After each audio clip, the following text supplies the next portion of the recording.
The Tokyo Dome in Tokyo, Japan, the venue for the opening of Major League Baseball 2000.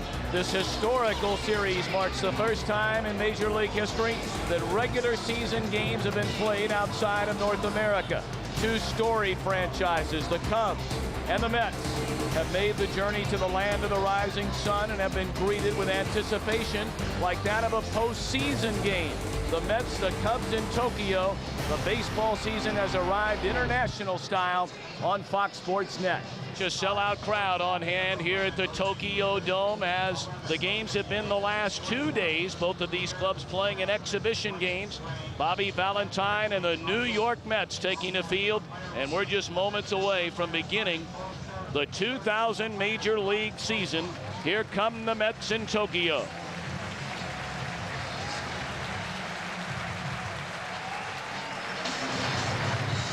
Mike Hampton will get the ball in the New York season opener. Let's take a look at Don Baylor's Chicago Cubs starting lineup. It'll be Eric Young, recently acquired from the Dodgers, leading off at second. Damon Buford in center field, and Mark Grace is at first.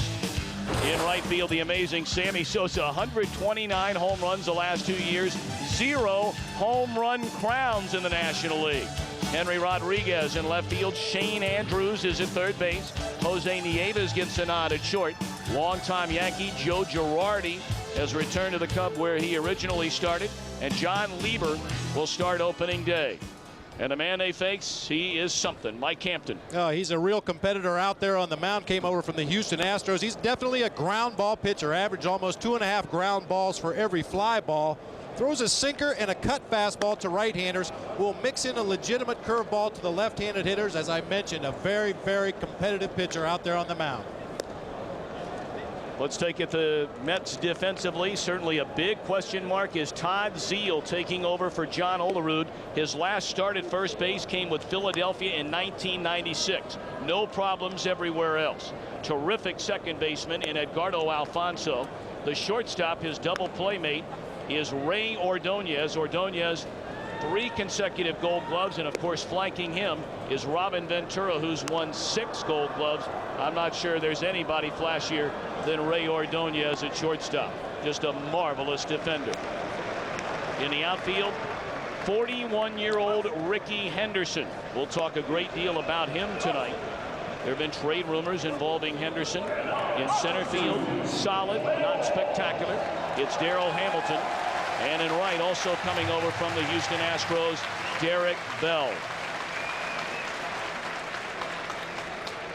Eric Young just joined the Cubs during the offseason, coming over from the Dodgers, along with Ismael Valdez, Terry Adams, and a number of minor leaguers going from the Cubs to the Dodgers. Talk about history in the making.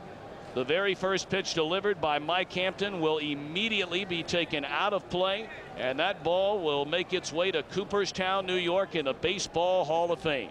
22-game winner a season ago with the Astros, a runner-up to Randy Johnson in the National League Cy Young Award. The first pitch of the new millennium, a strike, and the ball is off to baseball immortality. Cooperstown, New York, and the Baseball Hall of Fame. I wonder if baseballs get jet lag flying back to the States all the way to Cooperstown. 0-1, Derek Young. And he looks at a pitch a little bit low. Young, a .281 batter in 119 games a season ago with the Dodgers. He stole 51 bases. Well, it is great to have you with us. I know those of you back in New York, it's 5 o'clock. In Chicago, it's 4 o'clock. And 2 a.m. on the West Coast. 2 balls and a strike to Young. Bobby Valentine getting an up-close and personal look at arguably the second biggest acquisition during the offseason, second only to perhaps Ken Griffey Jr., returning to his hometown to play for the Cincinnati Reds. Well, Hampton would definitely be a welcome addition to this Mets pitching staff, not only for the numbers that you saw earlier, if he's able to duplicate those, but his attitude should filter through the entire pitching staff. And that one's outside. So Young draws a leadoff walk. And Don Baylor told us before the ball game that Young always has the green light. Yeah, the only player on this Cubs opening day roster that does have the green light anytime he reaches base.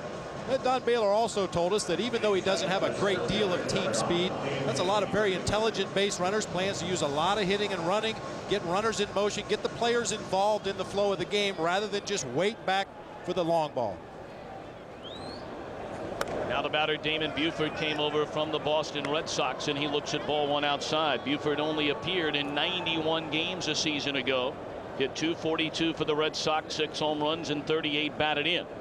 Very odd style of holding a runner on base. Not because it's Todd Zeile, that's just the way the Mets do it.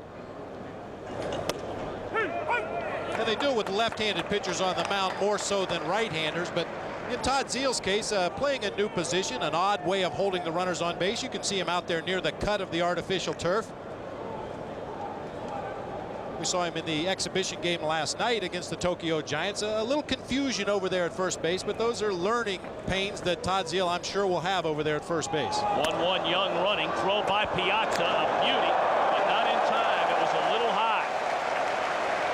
If that throws down near the bag, perhaps they get Young, but quickly a leadoff walk for Young and a stolen base.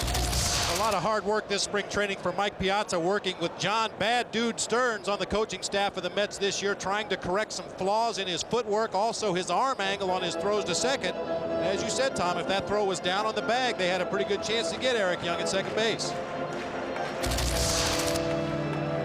That's one thing you have to respect about Mike Piazza and many of the major leaguers.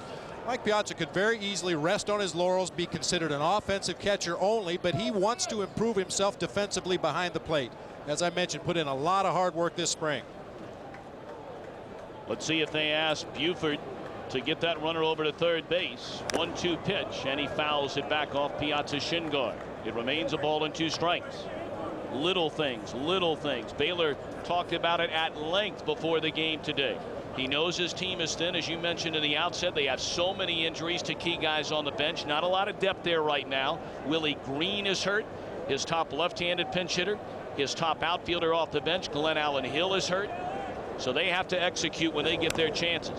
Still 1-2 to Buford. And you mentioned the little things, Tom, and we've talked about this in the past. Those little things over the course of a 162-game season become big things. Well, you don't have to tell anybody that more than the Mets. Had they won one more game during the first 162, they don't have to play an additional game to advance onto the playoffs and face Arizona.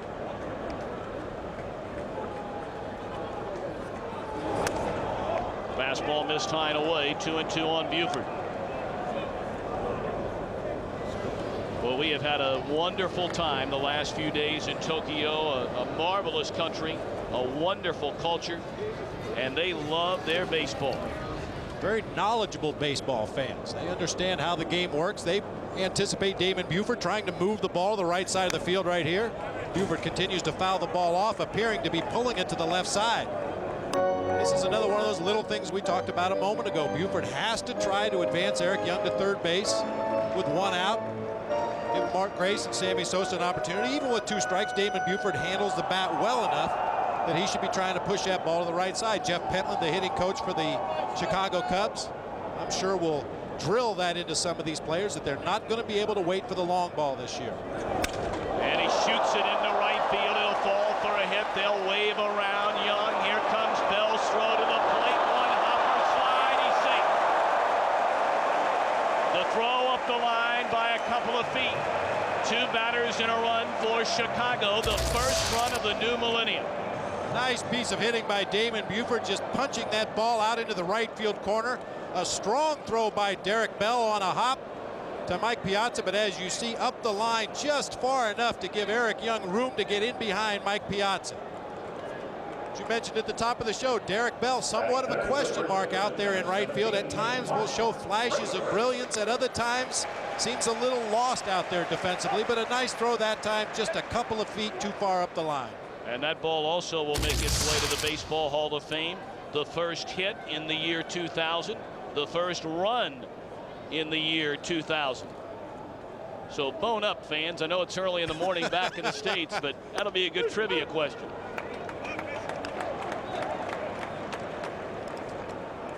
Well, obviously his internal time clock has not made the change yet. Mark Grace making his 12th straight opening day start at first base for the Cubs. And he gets hit in the back. So a rough beginning in the New York Met career for Mike Hampton. He's not retired a batter. He just seems to be having a little trouble out there on the mound finding a release point. I mean, very rarely will you see Mike Hampton throw a ball that far inside to a left-handed hitter. He loves to work both sides of the plate, but that one appeared to get away from him a little bit. Some of the pitchers over here during the exhibition games have complained about the mound. The dirt seems to be very loose out there, hard to get footing. It's not a typical clay dirt mix like the players are used to pitching off of in the United States. Well, here's a man that many have paid just to come and watch here tonight. Slamming Sammy Sosa. Not only do they love the way he plays the game, but he has embraced not only America, not only Japan, but the world with his personality. He's down a strike.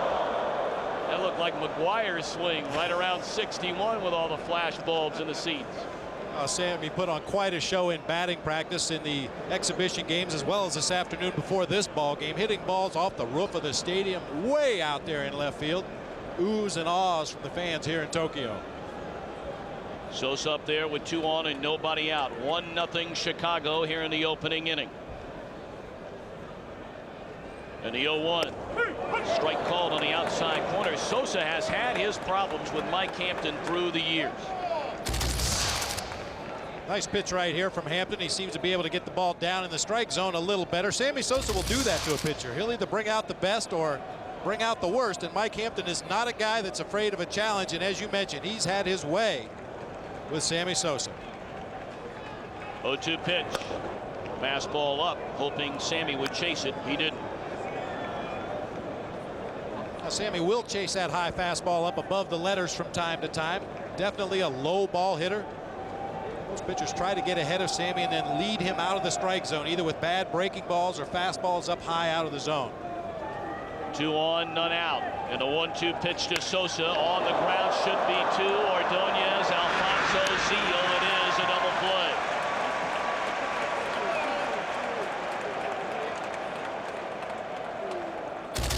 Well, after losing Mark Grace to a hit by pitch, Hampton found his rhythm. A good fastball down low. Sammy fouled it off. The called strike on the outside corner. This is where Mike Hampton can play around a little bit. Goes up high. Sammy does not chase, but then gets the breaking ball. Grounds it to Ray Ordonez, and that's all she wrote. That's not where you want to hit a ground ball. Boy, this Mets infield defense. Todd Zeal accepted at this point, but the other 3 guys as good as it gets. Henry Rodriguez, a big swing and a miss. Rodriguez last season missed the final month by and large with a pained back. 26 home runs, 87 batted in. Oh, the memories for these fans in the seats. Nearly an impossible ticket to get. Rodriguez lifts one into center field. It should end the inning and will. But the Cubs touch up Hampton for a run on a hit. Piazza the cleanup hitter when the Mets bat in the last of the first. Welcome back to the Tokyo Dome in Tokyo, Japan. The Cubs have taken a 1-0 lead, and now John Lieber will face his lineup. Scribbled down by Bobby Valentine. Rickey Henderson leads off in left. Darrell Hamilton in center. Edgardo Alfonso is at second base. Mike Piazza, 40 home runs a season ago. He's a cleanup hitter. Robin Ventura is at third base. Derek Bell. Big key for this Mets team this season. He's in right. Todd Zeal at first. Ray Ordonez at short, and Mike Hampton on the mound. They're facing John Lieber. John Lieber, a 30-year-old out of Council Bluffs, Iowa. Will turn 30 in a couple days, rather. Tough on right-handers. He struggles against lefties. He's a sinker ball slider pitcher. Is working on a changeup to try to get the left-handed hitters out. Does not waste pitches. Likes to go right after the hitters. You can see that changeup must change. That's a pitch that he started working on this spring in order to try to get out left-handed hitters. The defense behind him for Chicago. Andrews, Nieves, Young, and the amazing Mark Grace over at first base, a 4-time Gold Glove winner in the National League. Rodriguez, Buford solid defensively in center, Sosa in right, and Joe Girardi, originally a Cub, went on to Colorado, won 3 World Series rings with the Yanks, and now catches John Lieber. Joe Girardi is the next best thing to having a manager catch the game for you. Very knowledgeable handling the pitchers. He knows how the game is supposed to be run. Rickey Henderson swings at the first pitch, pops it up down the left field line, and Rodriguez straddling the line makes a catch. So Lieber, 1 pitch, 1 out. You mentioned he doesn't fool around with guys. Even when he gets ahead in the count, he's likely to throw the ball over the plate. He averaged less than 3.5 pitches per batter last year. He likes to get the ball, throw it over the plate, let his defense work behind him. Nice job of communication there by the Cubs' left side of the defense. Shane Andrews appeared to have a beat on it at first. He was called off by Jose Nieves, who was called off by Henry Rodriguez. That's the way it's supposed to be done. Fundamental baseball. Darrell Hamilton looks at a fastball low and away. Hamilton appeared in 55 games for the Mets last year. The first half of the season with Colorado, hit .339. He looks at a strike.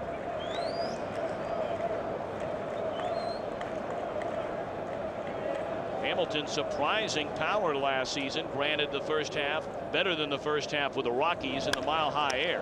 Good play by Lieber back on the mound. Quickly 2 gone. Hamilton's been nursing an injured toe and an injured knee. He fell down coming out of the box, and he's limping a little bit. Well, we've seen a couple of batters slip coming out of the batter's box. Very similar dirt behind home plate. Not a lot of clay. See Lieber with that hard sinker, ball going down, and most sinker ball pitchers are good defensive fielders out there on the mound. They know they're going to get their share of comebackers. John Lieber, no exception. Looks like there's some grass growing in that batter's box. That's not what you want, is it? Now, this is an AstroTurf field. I don't get it. Well, that's probably left from Florida, spring training. It was stuck in his cleats from Florida. Might have been. Edgardo Alfonso takes a fastball high.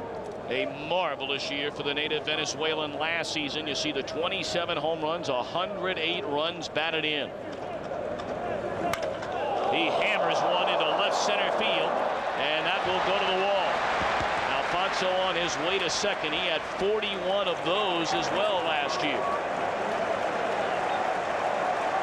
Well, a lot of baseball people, myself included, feel that you have not seen the best of Edgardo Alfonso. A marvelous season last year, but this is a player who is only going to get better with age.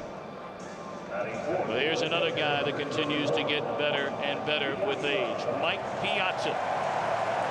40 home runs, 124 knocked in last season for the Mets. And normally you would anticipate a pitcher pitching to Piazza very carefully in this situation with first base open, but we mentioned Lieber has problems with lefties. Robin Ventura is a left-handed hitter waiting in that on-deck circle.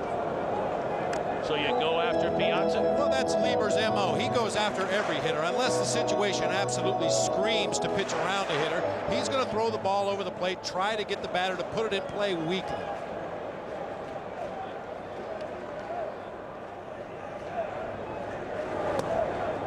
Ball a strike. You certainly think if Lieber's going to make mistakes against Mike Piazza, they will be pitcher's mistakes. If you try to hit the outside corner, miss further away from the hitter. If you try to go down around the knees, miss further low. Don't miss over the heart of the plate, or you may not get the baseball back.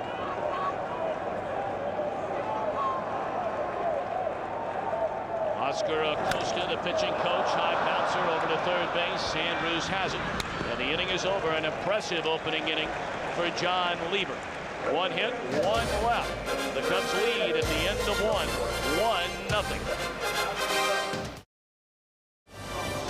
The Tokyo Dome. Sellout crowd, not only tonight, but again tomorrow night when these two teams conclude this historical season opening series.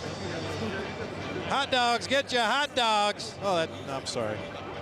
No, doesn't look like a hot dog to me. No, I don't know what it is, but it looks pretty good.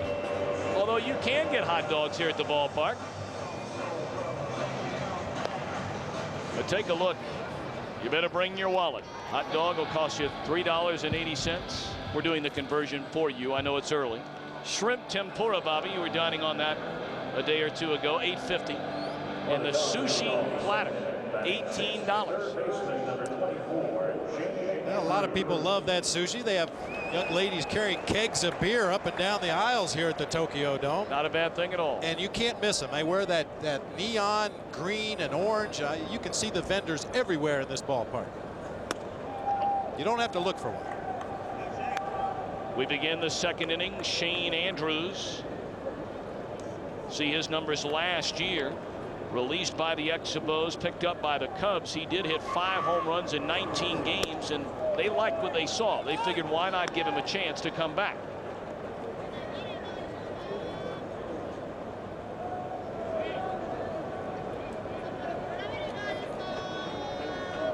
Don Baylor's team a 1-0 lead here in the second. And now 3 balls and no strikes.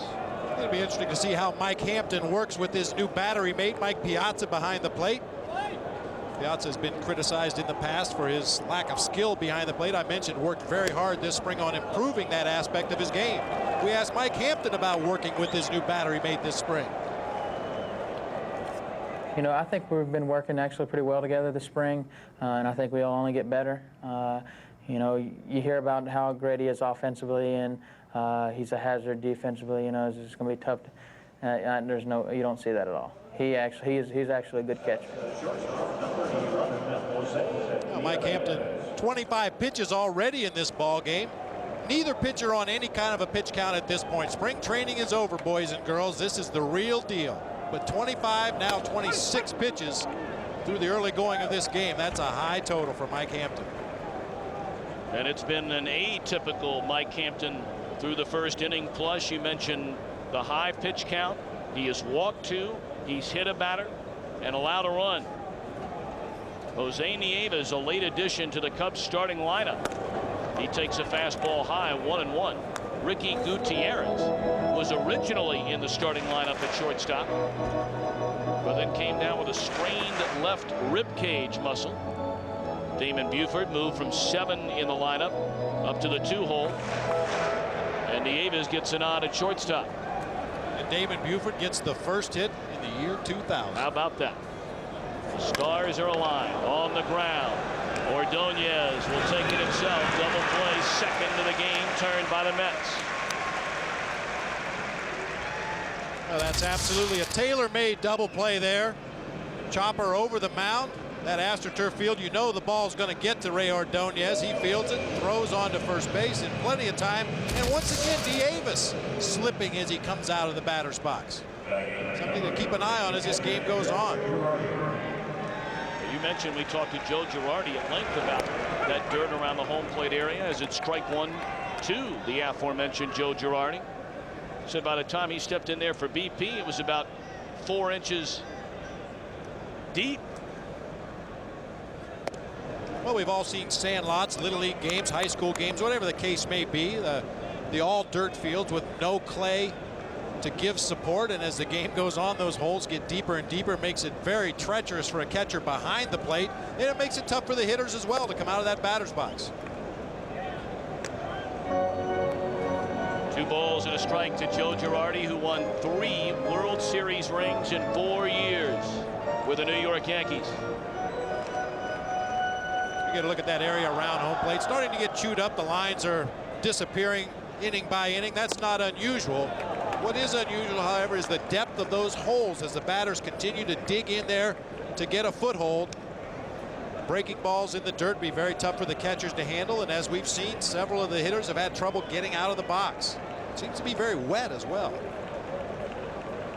2-2 to Joe Girardi, and he chops it foul. I don't think there's any holes in the Tokyo Dome. I don't believe any of that rain yesterday leaked in here. There was plenty of it last night. Although a beautiful day today. Chicago-like day today. Winds upwards of 25, 35 miles per hour. Pitcher's wind. It would have been blowing in had this not been a dome. 2-2 delivery. Full count. Girardi originally signed by the Cubs as a 5th-round draft choice back in 1986. Broke in with the Cubs in '89, and then left after the '92 season to join Don Baylor in Colorado. Ordonez waits, and that's that. Hampton takes care of business in the second. We move to the bottom half of the inning. Ventura, Bell, and Zeal coming up. 1-0. We're in Tokyo.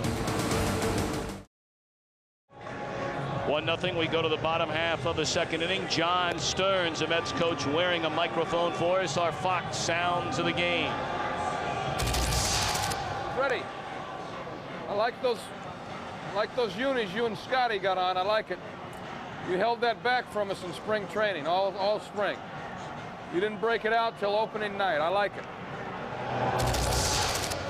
Well, Derek Bell certainly has a uniform wearing style, if you will, of the Mets medical staff, Fred Hina and Scott Lawrenson. Derek Bell has a kimono look with that uniform. Right in the spirit of opening day in Tokyo.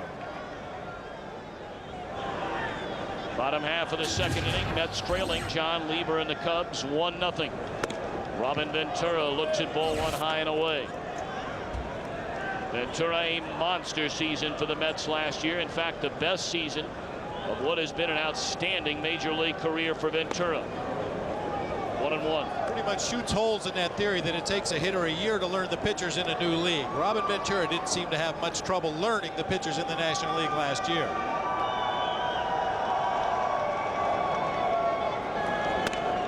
Two balls and a strike. He's a tremendous clutch hitter. The term is overused in the game nowadays as far as I'm concerned, but this guy definitely is a gamer. Injured his foot in the very first game of the season last year, played all year, coming off shoulder surgery. Had to take it easy in spring training this year, only was allowed to play defense the last 4 or 5 days of the exhibition schedule. But you know he's going to be in there 155, 160, maybe 162 games this year. Hopper knocked down by Young. And again, a batter falls down coming out of the box. Ventura goes down as he was on his way to first. And he limps back towards the Mets third base side dugout. This is not good. Well, if it happens once or twice, maybe you attribute it to the batter trying to explode out of that box too quickly.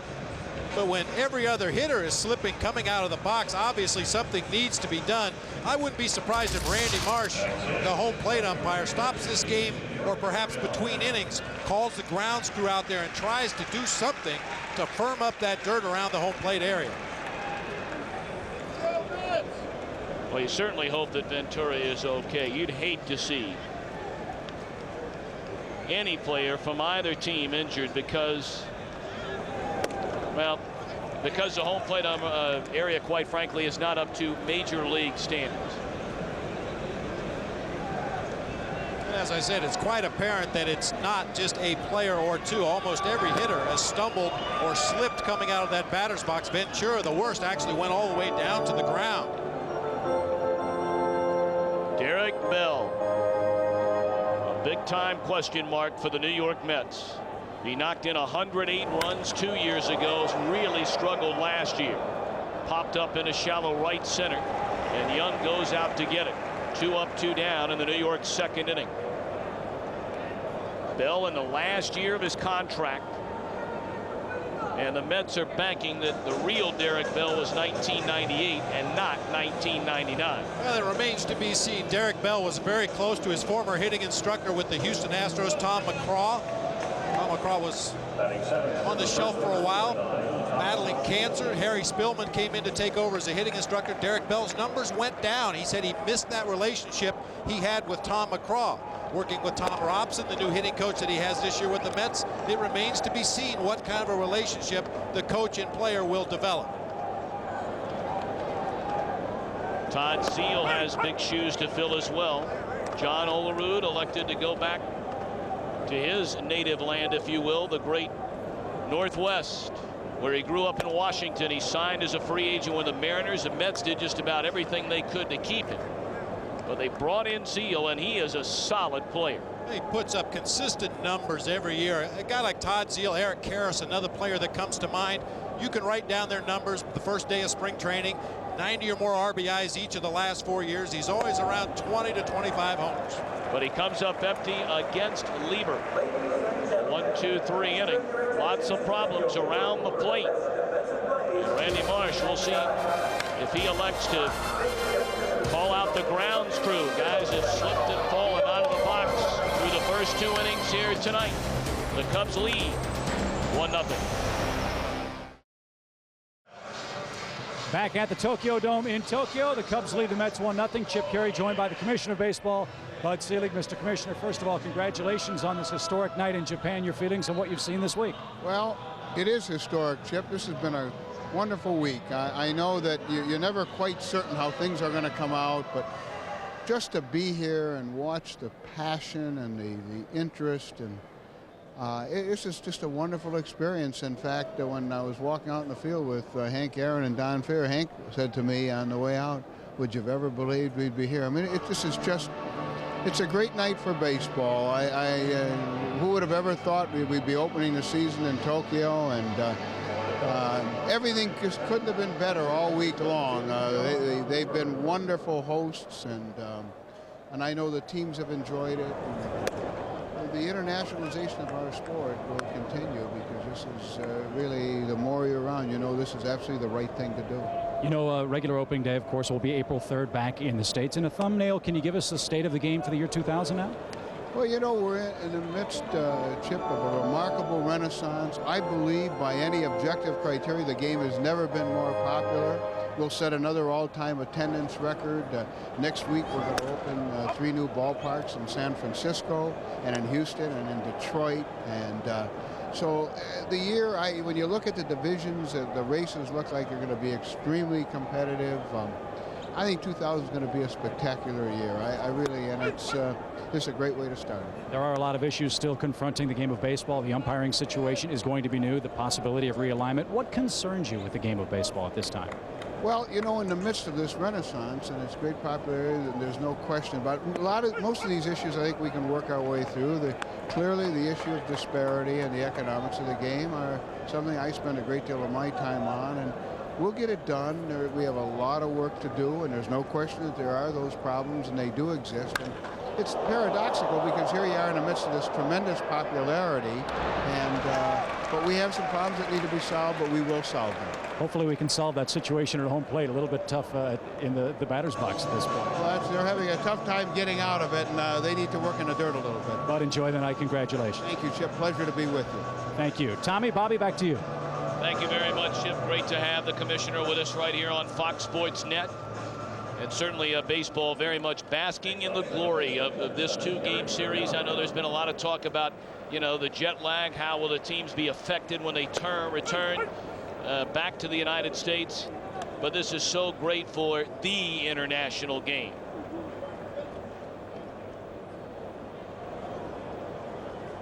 One away in the Chicago third. Cubs lead Mike Hampton and the Mets 1-0. Young drew a walk to begin the game, stole second, and scored on a single to right by Damon Buford.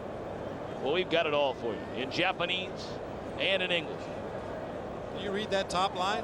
No problem. It's 1-0. Ground ball to Ordonez. 2 away. I mean, come on, can't you read that? Right across the top. There you see the innings. How about the second line? No problem. 1 run, 1 hit, and no errors for Chicago. And 0-1-0 the totals for the Mets. No problem. Stuff up above that. That's what I'm reading. Oh, sure you are. Tell you, it's baffling to me how these people write this language. I played winter ball. I've been to the Dominican Republic. I've been to Venezuela. I eventually picked up some Spanish, enough to communicate and get by. I'm not so sure if I could stay here long enough to pick up this language, but the people have been so cooperative trying to help that they see the confused look on my face when I'm out on the streets, and they have been very helpful, pointing us to the right subways, the right trains, the right buses, and it's just been a wonderful experience, but I don't believe I'll ever be able to write or read that.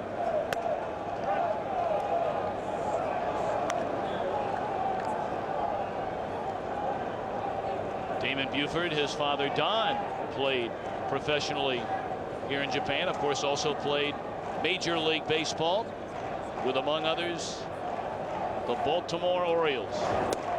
And there's a strike on the outside corner. Well, this has been a place a lot of American major leaguers have come either to extend their career a couple more years or make some changes. Come over here and work on your game, perhaps learn a new pitch, try to refine some aspect of your game. Foul up the left field line, 3-2 to Buford. Well, some familiar names and faces have spent time in Japan. Cecil Fielder, the Goose Gossage, perhaps the best known Hideo Nomo. Banning Jesse Barfield, who also played over here. Well, Cecil Fielder comes to mind immediately. Could not hit a breaking ball in his days with the Toronto Blue Jays. Came over here to Japan, where the pitchers feature a lot of off-speed pitches. Cecil Fielder came back to the States and just tore it up. Yeah.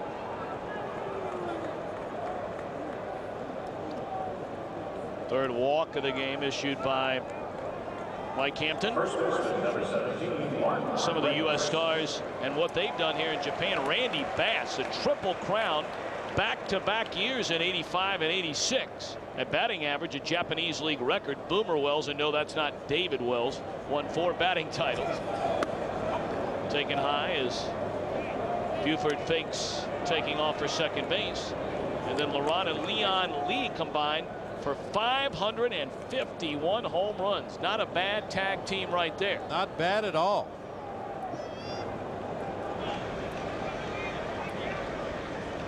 One and 0 to Grace. And it's 2 balls and no strikes. Hampton missing a lot high here in the first 3 innings. Which is very rare for Mike Hampton. Generally, when he misses the zone or when he misses his spots, they're pitches that are down low out of the strike zone.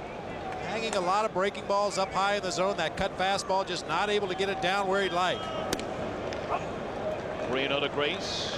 Saw a moment ago he came over with the Major League All-Stars in their tour of Japan and does what he normally does, and that's just hit. This guy is truly amazing. The all-time hits leader for the 90s. Pitch taken up and in. Ball 4. 4 walks through the first 2 2/3 innings by Mike Hampton, and Dave Wallace, a New York pitching coach, will come out and check with his newly acquired ace. And we see Mike Hampton digging around out there on the Tokyo Dome mound. I think the players are a little bothered by the surface, particularly the pitchers and the batters. Hampton racking up a high pitch count already in the ball game. You see there 59 pitches through the early part of this game.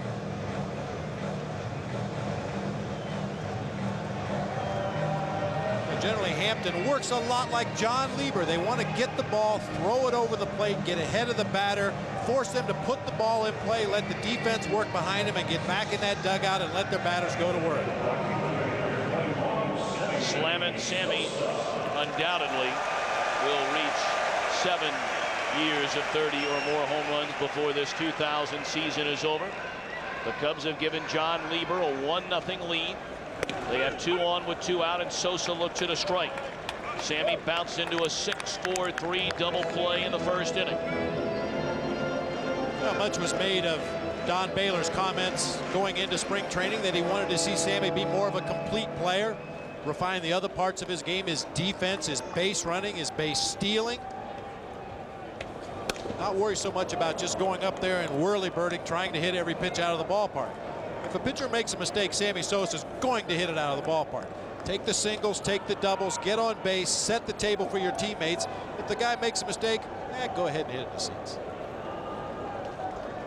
2 on, 2 out, 1-0 Cubs, and the 1-1 to Sosa is down and in.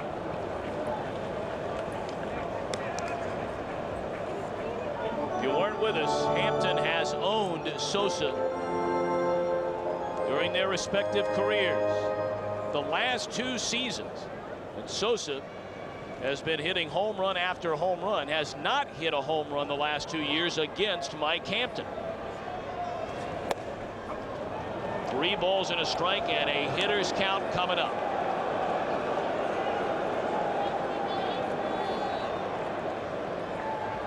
Rodriguez would be next. He'd like to come up there with the bases empty. 3-1 on the way, and Sosa takes the walk. Sammy's such a fun guy to talk to, and we asked Sammy, how would you pitch to yourself? after thinking about it first, you know, because I don't want to make no mistake. You know, even myself, even Mark or Griffin, you know, and pretty much, I don't know, I might walk a couple of times. I might go at it. I don't know. All Sammy knows about pitching is he likes to whack at it. Hampton has walked, the bases loaded, and Rodriguez swings at the first pitch and pops it up. That will retire the side. The Cubs leave the bases loaded. We move to the last of the third. 1-0 Chicago. 1-0 ball game. Cubs in front of the Mets, and in between innings, our first international incident, if you will, Mr. Brennan. The grounds crew, on a serious note, getting to work to make sure all is well. Well, they're raking away some of the loose dirt, and you can see them pounding the dirt back down, trying to firm up that batter's box, give those hitters a little better footing coming out of the box. Let's go downstairs to Chip Carey. All right, Tom and Bob, thank you very much. The home plate area, quite obviously, is very soft, very sandy. The plan for Major League Baseball right now is to rake and pound the batter's box every half inning. Talking with Eric Young of the Cubs, he said it's very slippery, very dangerous. Baseball's monitoring the situation. Hopefully nobody's going to get hurt. Let's send it back to you upstairs. Well, it shouldn't catch anybody by surprise at this point, and I'm sure that Bobby Valentine for the Mets and Don Baylor for the Cubs has warned their hitters as they go to the plate, keep your feet under you coming out of the batter's box. Perhaps you lose a half a step going down that first baseline, but better to lose a half a step here than to lose 14 days on the disabled list when you get back to the States. John Lieber has been terrific through the first 2 innings. He's allowed 1 hit. He has struck out a batter, not walked anybody. Strike 1 to Ray Ordonez. Ordonez, a .258 hitter a season ago, knocked in 60 runs. He hammers that ball off the glove of Andrews, and it's into left field, a base hit. Shane Andrews was drawn in several feet in front of the line at third base, and Ray Ordonez just drove that ball right through Shane Andrews. Ordonez really rounding out as a player, was known as strictly a leather man early in his career. As you mentioned, career highs last year offensively, and the Mets are hoping he continues to get better. And this guy can hit. You saw those numbers, Hampton. A .311 batter a season ago. He became the first pitcher to win 20 games and hit at least 300 in the same season since Catfish Hunter. And a perfect bunt fielded by Girardi. Give Hampton a sacrifice, advancing a tying run. Ordonez to second base. See good form by Hampton. Gets the bat above the ball to make sure it's going to go down. However, he dropped the barrel of the bat as the ball got into the hitting zone and popped it up. He's very fortunate this ball was not caught. If he had kept the bat level at the top of the strike zone where he had it to begin with and dropped the entire bat down parallel to the ground, he probably would have bunted it on the ground, but he dropped the barrel only, causing him to pop the ball up in the air. Tying run is Ray Ordonez at second base, 1 out. And here comes Rickey Henderson. Henderson on the first pitch in the bottom of the first inning popped up down the left field line to Henry Rodriguez.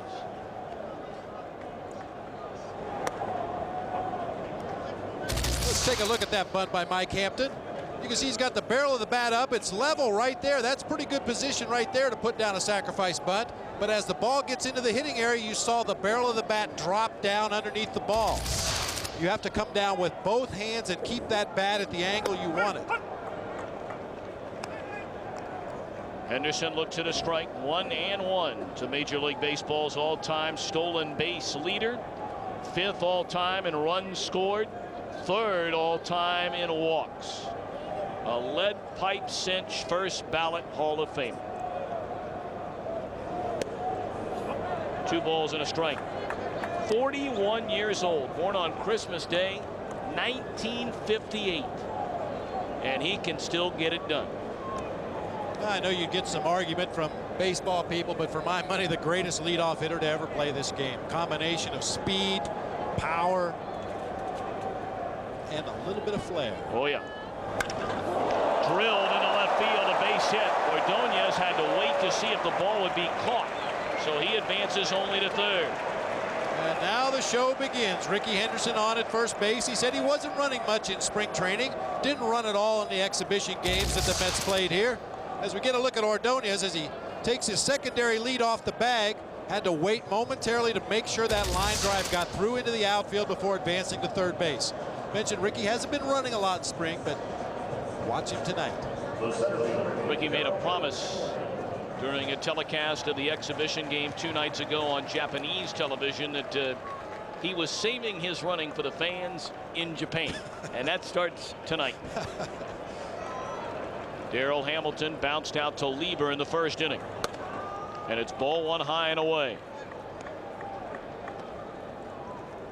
See the career steals, the record in Japan. Go ahead and try that name, big boy. Yutaka Fukamoto. Very nice. Now Rickey will try to time John Lieber, try to get an idea of when he's going to deliver that ball to home plate, and hopefully for Rickey get what they call a walking lead, have some momentum going towards second base.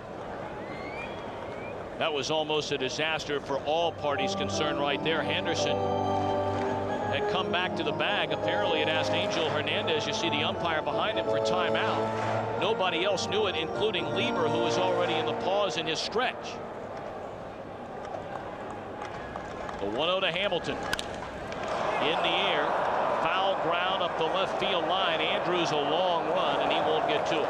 A lot of foul territory here at the Tokyo Dome, not only between the bases, but down the left and right field lines. Considerably more foul territory than you'll see in most of the American ballparks. A long run for Andrews and Henry Rodriguez. No chance to catch up with that little humpback pop-up. Jam-packed Tokyo Dome, Tokyo, Japan. This historical season opening series to begin the new millennium for Major League Baseball, and a good ball game. 1-0 Chicago, last of the third. 2 on, 1 out. And the 1-1 to Darryl Hamilton on the way. Again, he fights it off, and this one will drop out of play. So Lieber hoping for the strikeout. Stands full of baseball fans here at the Tokyo Dome, as they have been for the exhibition games preceding this Major League Baseball season opener. It's just odd to be in this country and walk down the streets and see people wearing Cubs hats, Mets hats. Saw a Cardinals hat out on the street today, a Diamondbacks hat. They love their baseball. 1-2 on Hamilton. Henderson sent back to the bag. Lieber, we mentioned, very much a strikeout pitcher. 186 of those a season ago, 8th most in the league. There's a young Yankee fan. Another cap this season.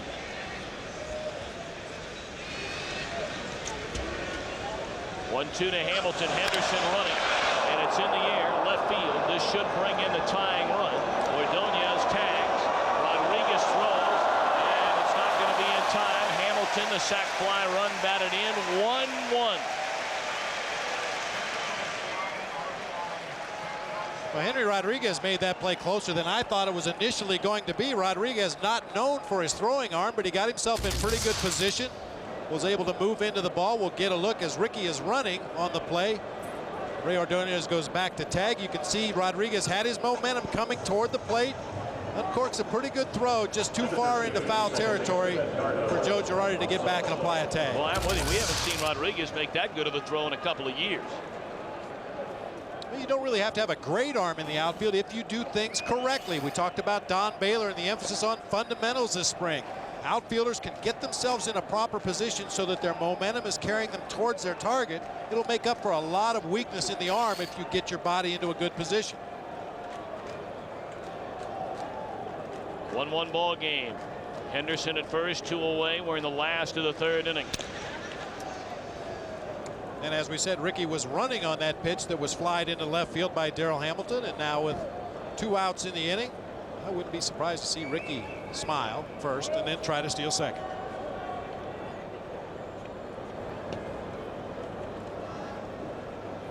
One-0 to Alfonso. It's on the outside corner of strike. A lot of trade rumors involving Henderson, even now, about the possibility of Rickey going to Detroit in exchange for left-handed hitting outfielder Bobby Higginson. Higginson had a couple of terrific years and then really slumped last season. It's hard to envision this Mets team with aspirations of the postseason without Rickey Henderson at the top of their lineup.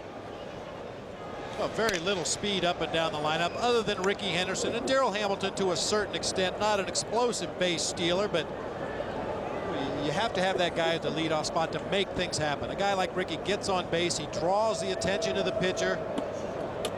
Fall behind the following hitters, perhaps they get a better pitch to hit than they normally would. Check swing, and Alfonso went too far. No, Rickey said, if you're going to trade me, do it before we leave for Japan. Right, he said he doesn't want to be left over here.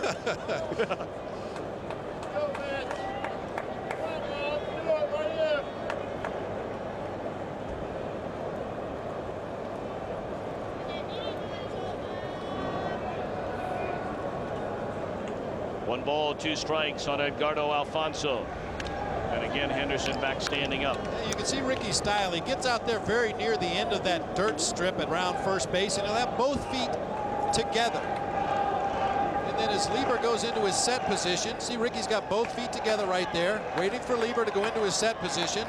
And as he does, he's trying to time it and take that last step out there onto the turf, get his momentum moving towards second base to make it easier to steal the bag.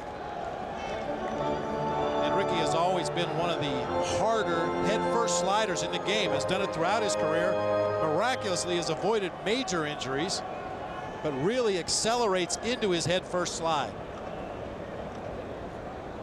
There he goes. Swing and a miss, it doesn't matter.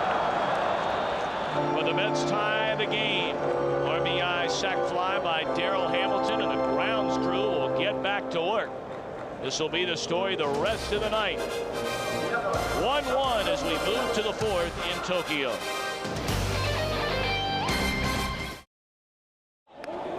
1-1 ball game, opening night of the Major League Baseball season. The Cubs and the Mets. Well, we've talked time and time again about the great ties baseball and the country of Japan. Babe Ruth came over here in 1931, and baseball began to reach a fever pitch in this country. 4 years later, and prompting the start of the professional Japanese league. Many people believe here it was directly because of Babe Ruth. Well, a tremendous ambassador for the game of baseball in his day, much like Sammy Sosa is for the game of baseball today. Tell you what, though, I would have liked to followed Babe Ruth around the streets of Tokyo for a couple days. I bet that was interesting. Whoa. Wow.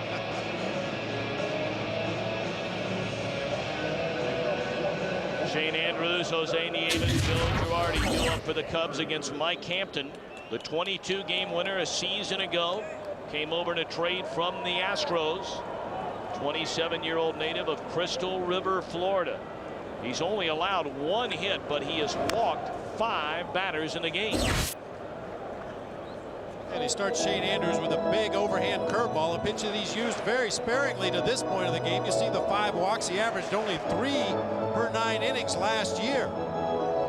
I'm sure that a certain amount of Mike Hampton's wildness can be attributed to the mound. We talked they're having some problems out on the mound as well as the home plate area, but also maybe a little bit of nerves. I mean, for crying out loud, I certainly understand it. Fisted into right. It'll fall in, a base hit. Well, while we have a moment, let's go back downstairs to Chip Caray. All right, Tommy, that agronomy major sure has paid off so far here at the Tokyo Dome. I talked with the head groundskeeper just a few moments ago. He said the dirt on the base paths and at home plate is sufficient for a Japanese league ball game, but the players were complaining about the status of the mound, the base paths, and the batter's box. So last night they started adding some clay like they have in the major league stadiums back home. However, the groundskeeper said that 1 day is not sufficient enough for that to really settle in and get very firm, so they're going to keep pounding it out, and hopefully things will progress nicely the rest of the night. Great to have Chip Caray with us here tonight. He'll be handling all the play-by-play in innings 5, 6, and 7. Terrific voice of the Chicago Cubs. And he has a very much an interested spectator watching right now back in Chicago. There are many undoubtedly watching in Chicago, but at Harry Caray's restaurant outside in Rosemont, Illinois, on the ground, hit and run, done to perfection by Nieves, base hit into right center field. And advancing on to third is Andrews. Exactly what Don Baylor told us before the ball game. Shane Andrews is not the kind of guy that's going to straight steal a base. But he gets him in motion. It opens a hole on the right side of the field as Edgardo Alfonso broke to cover the bag. Nieves a nice job staying inside the ball and just guiding it through that hole on the right side. Very nearly found that gap. That, of course, would have scored Andrews and been an extra base hit and really set the table for a big inning for the Cubs. And when you don't have a lot of speed in your lineup, rather than sit back and wait for a big inning, I agree with Don Baylor. Get the players moving, get everybody involved. Makes it a little bit easier for that hitter to find a hole in the infield if that runner's on the move. And don't be surprised if something might be happening right here with Joe Girardi at the plate. Joe Girardi, tremendous handler of the bat, good bunter. Opening day starting catcher for the 8th straight season with 3 different teams. Mentioned the Yankees earlier, the Colorado Rockies, and now the Chicago Cubs for the 2nd time around. Runners on the corners, nobody out. And Girardi takes high. 2 balls, no strikes. And just to finish that thought, Dutchie Carey, the wife of the late great and our dear friend Harry Carey, Chip Carey's grandfather, will be singing "Take Me Out to the Ball Game" from Harry Carey's restaurant right here on Fox Sports Net come the middle of the 7th. Dutchie, hope you're doing well. What a great lady. Foul back. 2 balls and a strike to Girardi. Joe Girardi in a good hitter's count there, 2-0. And Don Baylor's a hitter first and foremost. He was a tremendous hitter throughout his career, and he realizes that if he's got a hitter at the plate with an advantage against that opposing pitcher, turn him loose. Now you may see a little hit and run, maybe a squeeze play. Who knows? I mentioned Joe Girardi can bunt the ball very well. So the pitcher is on deck. That one in the dirt, and the runner's going to advance. Piazza smothered it, but just couldn't field the ball cleanly. Not that you expect any catcher to field a ball in the dirt cleanly. On to second base goes Nieves. And we touched on it briefly earlier. The area around home plate that gets dug up. You see that ball just hit him in the heel of the glove. Not great position to block that ball, but it just skittered far enough away to allow Nieves, who was heads up at first base. He got a very good read on that ball in the dirt, was breaking for second base as that ball was hitting in the dirt. Well, they're going to pitch to Girardi with first base open, a 3-1 count. He nearly made him pay along with his teammate. Oh, that was scary. Shane Andrews leading off in foul territory down that third baseline, and Joe Girardi very nearly took his head off with that screaming line drive. Put that ear flap on the other side as you're coming down that third baseline. Of course, that's why the runners lead off in foul territory. Had that ball struck Shane Andrews in foul territory, it would have been a foul ball. If Andrews is in fair territory, he would have been ruled out. Boy, Girardi really turning on that fastball. Joe Girardi is not what I would call a pull hitter. But once again, had the count in his favor, was looking for one pitch, got it, and really hit it with authority. Unfortunately for him, foul. Cubs trying to recapture the lead, and it's ball 4, high and away. The Cubs have the bases loaded with nobody out. 6th walk of the game issued by Hampton.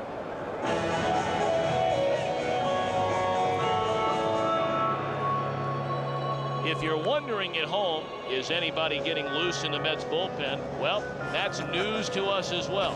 The bullpens are underneath the stadium. I thought there was something different.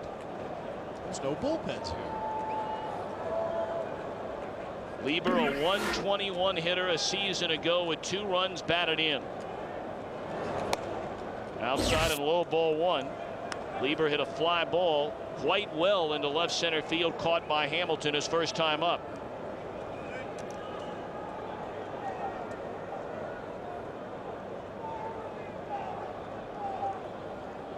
Andrews, Nieves, Girardi aboard with none out.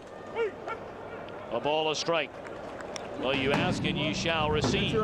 Pat Mahomes, the right-hander. Rich Rodriguez, the left-hander, beginning to crank it up down underneath the stadium in that Mets bullpen. Boy, our Fox Sports Net cameras are everywhere. Well, I know they must have a monitor down there. Otherwise, how would they know what's going on in the game? About out of play. 1-2 now to Lieber. And both dugouts, incidentally, do have monitors that show the other team's bullpen and what's going on down there.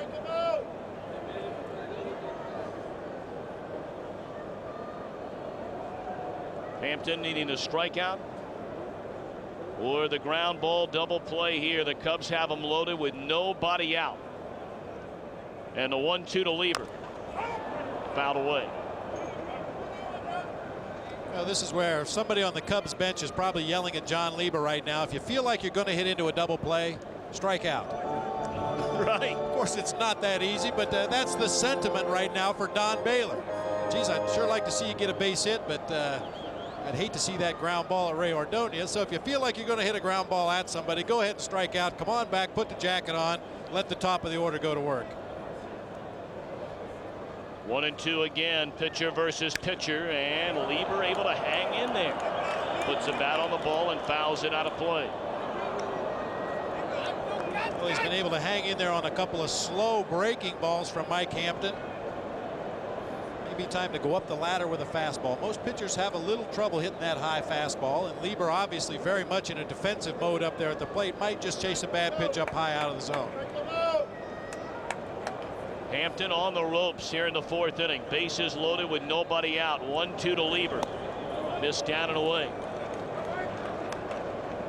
Very uncharacteristic Mike Hampton. He just doesn't seem to be able to find a comfortable release point. He's missed high, he's missed low, missed inside, outside. No real rhyme nor reason. I mean, many times you can point out a mechanical problem and correct it and get back into the strike zone. Strike 3 call, and a fastball paints the outside corner. First down in the inning for Mike Hampton. On his first strikeout of the game.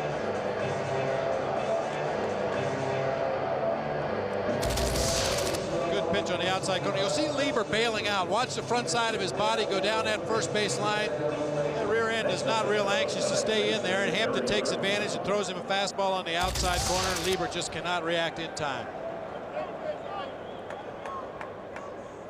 So now it'll be Eric Young. Bases loaded, 1 away. And Young looks at a strike. Good pitch here by Hampton on the inside corner.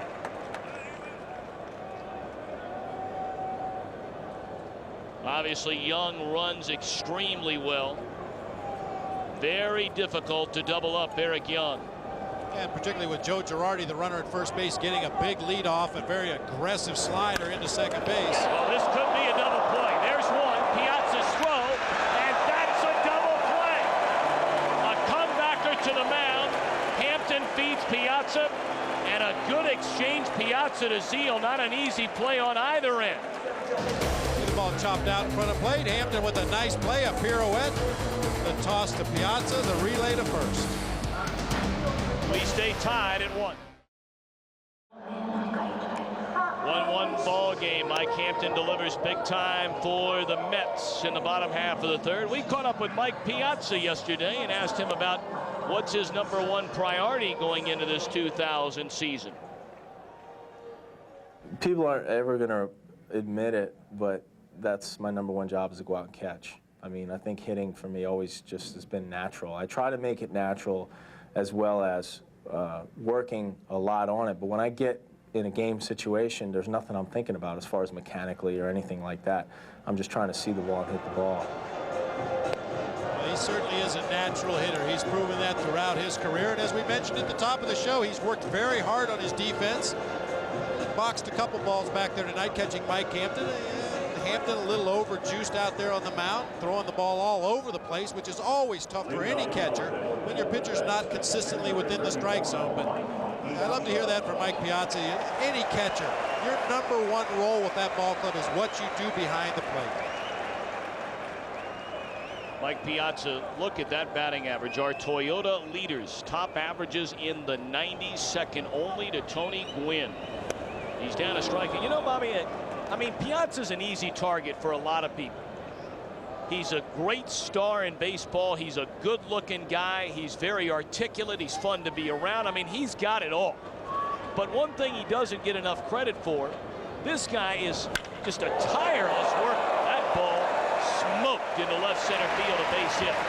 But I mean, the amount of time that this guy puts in trying to better his game, whether it's hitting, whether it's behind the plate, one of the hardest working guys in baseball. And this is one of the hardest hit balls you will ever see that doesn't leave a ballpark. Tremendous extension into the zone. Great follow through the head, right down the barrel of the bat. follows the ball all the way to contact, keeps his head down all the way through follow through. I would not want to get in front of that line drive right there. I mean, that got out there to Henry Rodriguez on 2 hops and almost knocked his glove off, and he's standing about 360 feet away. In the air, straightaway center off the bat of Robin Ventura. And Piazza retreats back to first base, 1 away in the inning. You saw that graphic a moment ago. Piazza lasted nearly 1,400 picks coming out of college. So everybody dropped the ball on this guy. Well, they say scouting is an inexact science. I guess that is proof right there. Yeah, I still have to agree somewhat with the people that say Piazza would be better served with a position. I understand his willingness to go back there. I understand his desire to be a leader from behind the plate. But offensive players of his caliber come along so rarely in this game. Anything that will extend his career as an offensive threat, I think, is something that should be done. But yeah, Mike Piazza is a very strong, very stubborn man. He wants to be behind the plate, and I will never fault a man for wanting to put those tools on. Well, there's a lot of talk when Olerud left before they brought Zeal on board that would they go ahead and make that change and move Mike Piazza to first base. Bell, it's a fly ball into short right. It's going to fall in for a hit. Piazza advancing on to second. Derek Bell, his first hit in a New York Mets uniform. A little floater into right field in front of Sammy Sosa. Watch, this ball does not bounce very high off the AstroTurf. The players were amazed when they first came into the Tokyo Dome. As you walk on this artificial surface, it feels like very springy AstroTurf. But talking to the infielders, talking to the outfielders before the ball game, they say the ball does not bounce high off the turf. Perfect example right there. That ball barely got up to head high on Sammy Sosa. Well, he asked Darrell Hamilton about this AstroTurf in the Tokyo Dome. We worked out here a couple days ago. It's a little different. It looks spongy, but looks are deceiving. The ball stays on the ground pretty much the whole time, and I was surprised that because usually turf fields, it's bouncing all over the place. Todd Zeal looks at a strike. And that certainly changes the way that the outfielders will charge balls like that one hit in front of Sammy Sosa. Generally in the States, especially on a hot, humid day, you'll see the outfielder lay back 50 feet behind that ball to make sure it doesn't bounce over their head. But that ball reacted much like a ball bouncing off a natural grass field. 2 on, 1 out for Zeal. Swing and a miss. Lieber threw that one right by him. No balls and 2 strikes to Zeal. Take one more look at the bounce. A lot of English on that ball. You see it kind of checks up toward the foul line and still spinning as it hits Sammy's glove and bounces down to the turf once again, but didn't get far enough away. 0-2 to Zeal, and he fouls it back to the screen. And you can see even on the 0-2 count, John Lieber coming right down the heart of the plate with a little bit of movement, trying to get Todd Zeal to put the ball in play to his defense and get out of this inning with as few pitches as he can throw as possible. Well, Lieber's not afraid. He'll challenge. Absolutely. And he's got good enough stuff to do that as long as he keeps the ball down in the strike zone. Piazza at second, Bell at first, and that one just off the outside corner and low. Oscar Acosta, I beg your pardon, the pitching coach for the Cubs this year, was the pitching coach for Kerry Wood as he came up through the minor league system of the Chicago Cubs. There's a very good working relationship with Kerry Wood, and of course the Cubs and the Cubs fans are anxiously awaiting the return of the big right-hander. And we asked Don Baylor about it again before the game today. He said, look, I said June because that's a very cautious approach. We're not going to do anything with Kerry Wood until the doctors say, cool, he's ready to roll, no problems. And that's the case so far for Wood, but they're bringing him along slowly but surely. Well, we're all rooting for that guy to come back. Oh, he was great for the game of baseball last year. A lot of fun to watch. 1-2. Zeal pops it up into foul ground. Grace will chase it, and it's fouled out of play. Well, outside of Baylor coming over and joining the Cubs as the manager, the focal point in Mesa, Arizona all spring, the progress of Kerry Wood. And I mean, every side session that he threw, every spring training pitch that he threw was closely monitored, not only by the Cubs staff, by the medical staff, and of course by Cubs fans all around the world. Don Baylor said it himself, I've forgotten what a good fastball sounded like. And there are no problems with Wood's fastball, clocked 97, 98 miles per hour. And that pitching staff needs him back. Along with Ismael Valdez, a scheduled opening day starter, a little tendonitis in his shoulder. Fastball inside to Zeal, 2-2. They expect to have Valdez back by the second or third week in April. They get those two guys back. It's a solid starting rotation to go with John Lieber, Kevin Tapani, and Kyle Farnsworth, the youngster who starts tomorrow night. 2-2 to Zeal. Just missed. Well, I don't believe there are any teams in the major leagues that could afford to lose your number 1 and 2 pitcher and really feel very good going into the regular season. But the Cubs are hoping, as you mentioned, to get Woods back quickly. Valdez hopefully back quickly. And when the Cubs have those guys in place, their rotation, very representative, should be able to compete with everybody in their division. 3-2 to Zeal. Pickoff attempt at second, and Piazza saw it coming.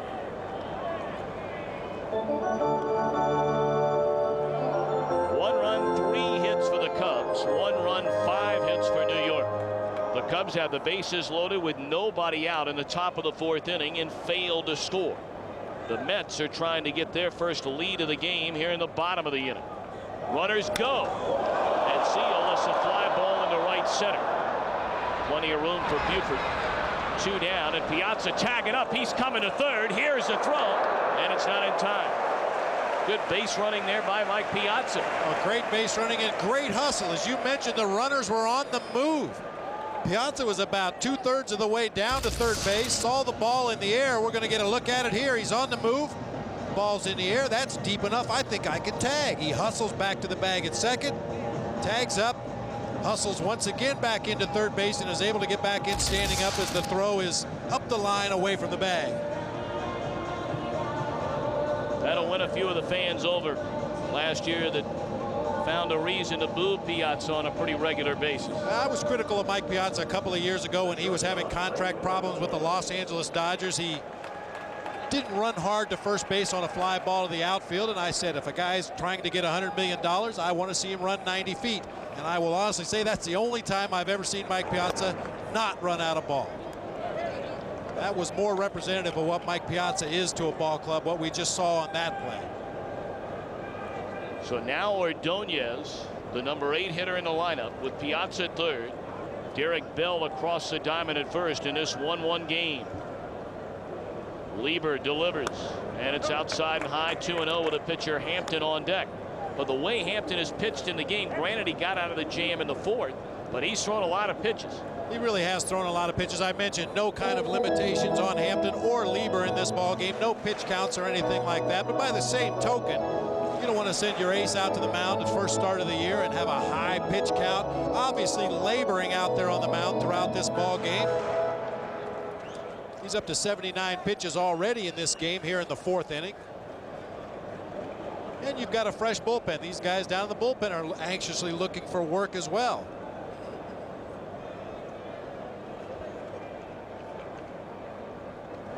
Two-0 to Ordonez, a strike on the outside corner. Yeah, one thing that may weigh into Bobby Valentine's choice as to whether to allow Hampton to hit for himself or not is the fact he is a good hitter, as we mentioned earlier. A lot of pitchers can keep themselves in the ball game for a couple more innings if they're able to put the ball in play. Runners on the corners with 2 away. And a fastball is inside on Ordonez. 3 balls and a strike. Well, Girardi went out to the mound after the 2-0 count, and obviously they made the decision that they're going after Ordonez. Wonder if that's changed on 3-1 as Girardi looks in. They seem taking a look over to the Cubs dugout there just to make sure they're all on the same page. This pitch will determine. It looks like a sinker inside. A nice move by Joe Girardi there. We saw him set up inside on Ray Ordonez, knowing that John Lieber was going to throw a pickoff attempt to first base. If that batter happens to take a peek back there to see where the catcher set up, he sees Joe Girardi set up on the inside corner. Let's see where he goes with this pitch. Back away. And it's ball 4. First walk of the game issued by Lieber. Some of that cat and mouse that goes on behind the scenes in the game of baseball. Girardi had called for the pickoff throw to first base. He knew there was not going to be a pitch delivered to home plate. He knew the next pitch was going to be delivered to the outside part, so he intentionally set up on the inside corner to try to decoy the bat. Mike Hampton and Derek Bell joined this team during the offseason 2 days before Christmas, and what a Christmas present it was to New York Mets fans. Bases loaded with 2 away. Hampton looked at a strike. He knocked in a whopping 10 runs in the number 9 hole last season. And Hampton really reflected the attitude of that entire Houston Astros ball club. Biggio and Bagwell, very aggressive gamers. And Mike Hampton, as I mentioned earlier, he could have been a position player.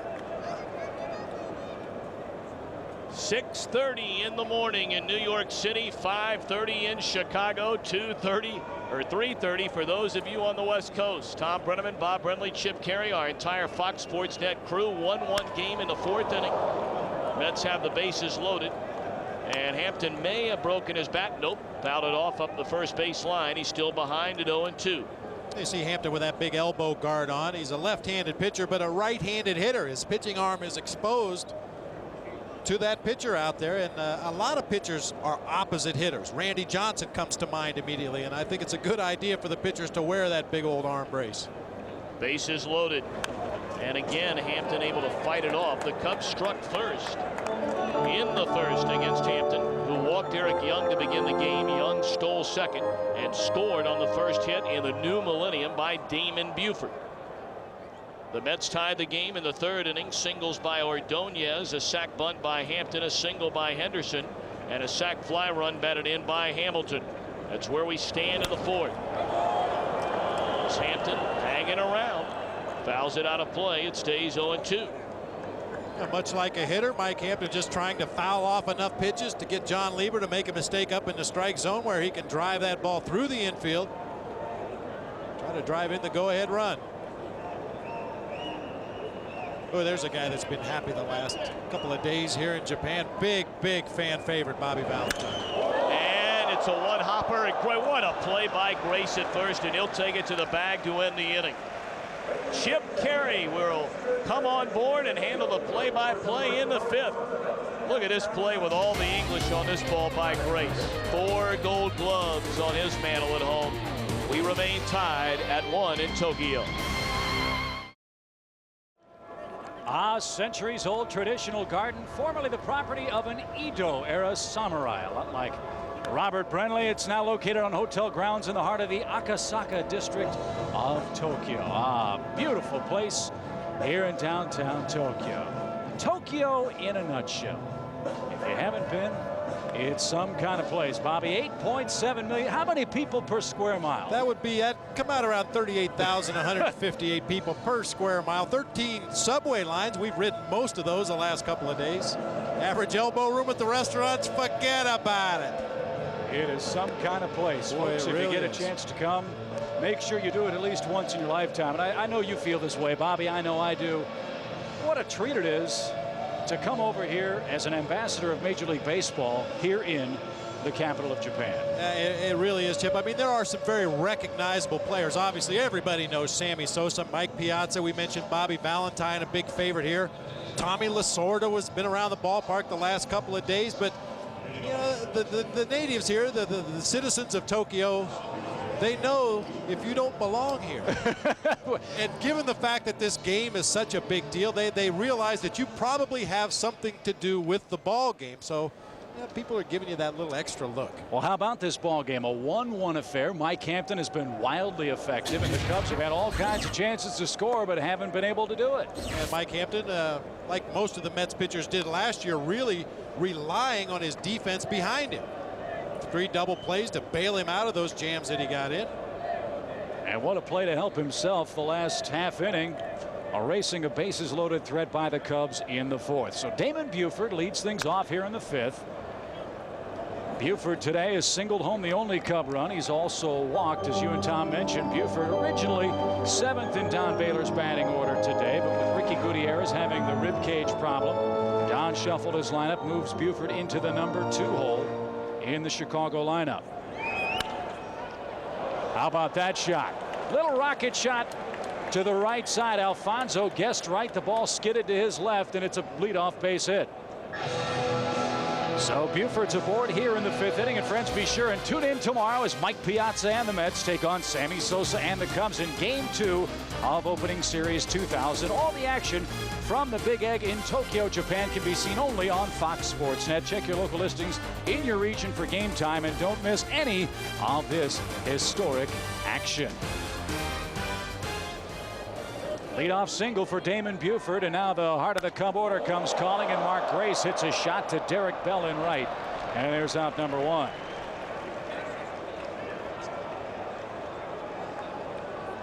The all-time hits leader in the decade of the 90s, Mark Grace, gives way now to Sammy Sosa. Yeah, Grace, a perfect guy to play hit and run with. And normally a guy that works deep in the count. I think perhaps Don Baylor was going to allow Mark Grace to work deep in the count, pick a pitch to hit. Grace got one he liked on the first one. Very rarely will Mark Grace chase that first pitch, but he did hit it hard. Unfortunately for him, right at the right fielder. And here's a man who's real happy to see the regular season come. Sammy Sosa had another spectacular spring for the Cubs. It did end, however, for him in an 0-for-15 slide, and that has some of the fans here in Tokyo a little bit concerned about which Sammy Sosa they'll see in this 2-game series. Well, it's kind of similar to the batting practice that he took before the game today. His first 2 rounds, he hit about 30 ground balls to the left side of the infield. His last 3 rounds, he hit about 30 balls into the seats. Outside to Sosa. 2 balls, no strikes. You can be sure that Sammy won't get cheated, however. Brought that sign all the way from Wrigley Field. We see a few of those on Chicago's north side, and look at the numbers for Sammy Sosa. 66 and 63. That Central Division will be a lot of fun to watch this year. The Reds, the Cardinals, the Cubs, don't forget the Astros, and Jeff Bagwell had better stock up on some of those new Major League Baseballs that are debuting here tonight with Bud Selig's signature on them. It's going to be the Homer Happy Central this year, the year 2000. Everybody kind of forgets Jeff Bagwell in the talks about McGuire. As he's big here. He's all over the place. Yes, he is. 2 balls and a strike. Swung late. I started to mention people talk about Junior and Big Mac and Sammy in the home run race. Jeff Bagwell, a notorious pull hitter. As you get a look at Sosa swinging through an outside fastball, Bagwell, a notorious pull hitter, moving into Enron Field, a very pull hitter friendly ballpark. I mean, Bagwell hit 42 homers last year. Only 12 of those came at home. That figures to change. Ooh, that just missed. Count runs full, 3-2. We'll see if Damon Buford does some running here with 1 man out. I think Bagwell said it best about the Central Division, Bobby. Scoring's not going to be the problem. It's stopping the other guys from scoring that's going to be the problem. And that's where Don Baylor's theory about playing the game fundamentally sound. Don't give away outs. Play solid defense and take advantage of your opportunities as they present themselves offensively. 3 balls, 2 strikes to Cub right fielder Sammy Sosa. Buford good lead, and Todd Zeile holds him over at first.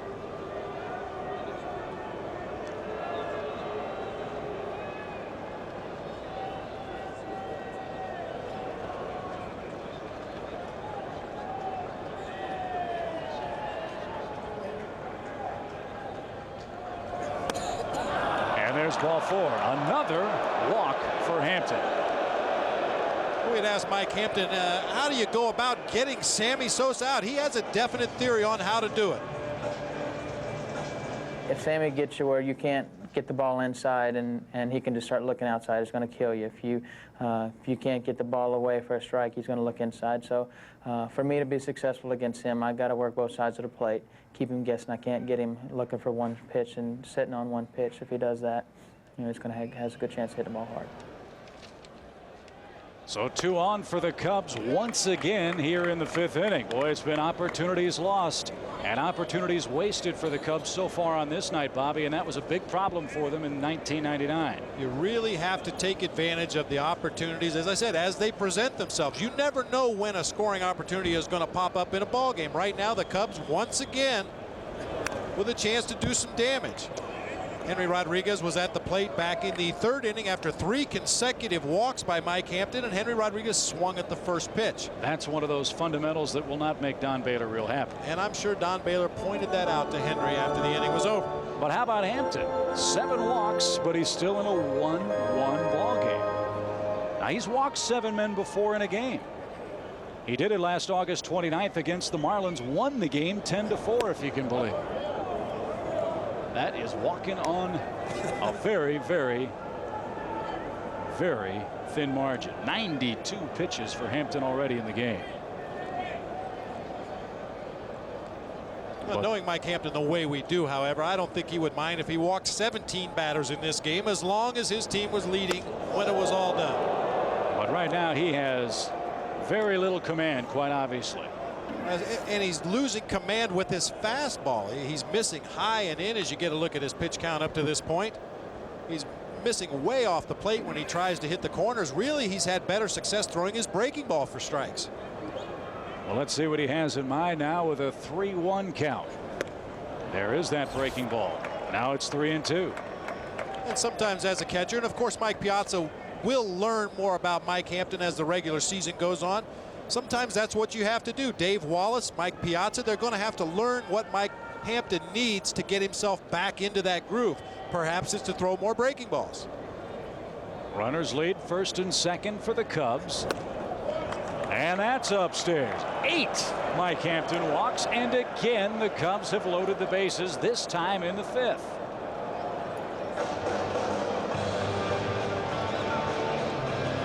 Amazing. It really is amazing. Dave Wallace, taking a look at the lineup card there. We mentioned a couple of innings ago the Mets had Pat Mahomes and Rich Rodriguez warming up in the bullpen. Of course, the double play has been his best friend in this ball game. A well-placed ground ball right here, and the Mets are going to be swinging the bats in a matter of minutes. Shane Andrews, the hitter, he has walked, he has singled here tonight. And he takes away ball 1. Oh, those commuters heading into the Big Apple. What are they thinking right now in a 1-1 game? Mike Hampton in his Met debut has walked 8. And we're only in the 5th.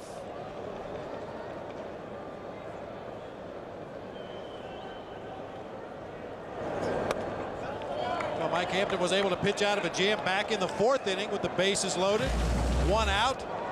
Got the comebacker off the bat of the very speedy Eric Young. A little pirouette. The 1-2-3 double play to bail the Mets out of the inning. As Dave Wallace, the pitching coach, makes his way out to the mound to have some words with Mike Hampton. This may just be a stalling tactic. Perhaps it's a strategy meeting.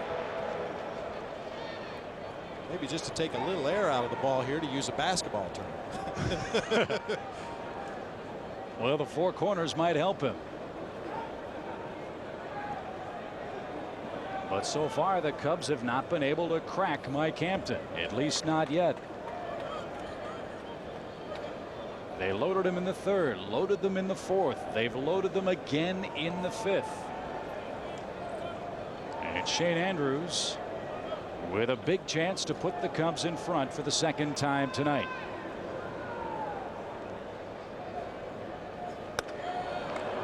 Now he's got a whole world of opportunities. He can sit on a couple of pitches. 3-0. Well, this is where, as a hitter, you pick one pitch in one zone. If it's not there, you take it. The count is still very much in your favor. You figure to get another good pitch to hit on the 3-1 count.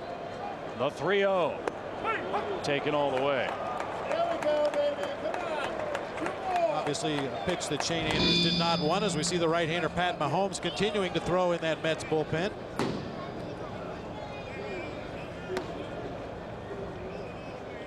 Three balls, 1 strike. Ball 4. Oh, and you hear Hampton scream, come on. He thought that was good enough. but he walks in. Damon Buford with the go-ahead run. Buford wears number 9. Shane Andrews is walk number 9, and it's a 2-1 Chicago lead. I'm not sure if Mike Hampton was upset with home plate umpire Randy Marsh or upset with himself. We mentioned at the top of the show a very aggressive competitor. That pitch is obviously off of the outside corner. We've seen it called a strike depending on the man working behind the plate, but Piazza reaches across his body outside that right shin guard to catch that pitch. That's off the outside corner. Jose Nieves, the Cubs shortstop, takes a breaking ball, and for the Mets, as Yogi Berra would say, it's deja vu all over again. Remember Game 6 last year against Atlanta? Kenny Rogers walked in the game-winning run. Mike Hampton's walked 9 into the 5th. A chopper pulled foul, and Nieves in a quick 0-2 hole. And Hampton knocking at the door of a dubious New York record. Yeah, those are not the kind of records you want your name attached to.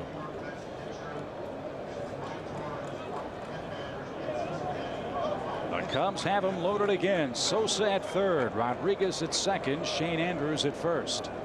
The 0-2. Nieves pulls that ball toward third. Ventura to second, one on to first. Another New York double play. 4 double plays by New York in the ball game, but Mike Hampton's wildness has cost him the lead. He's walked 9, trails 2-1 as we head to the home half of the 5th at the Big Egg in Tokyo.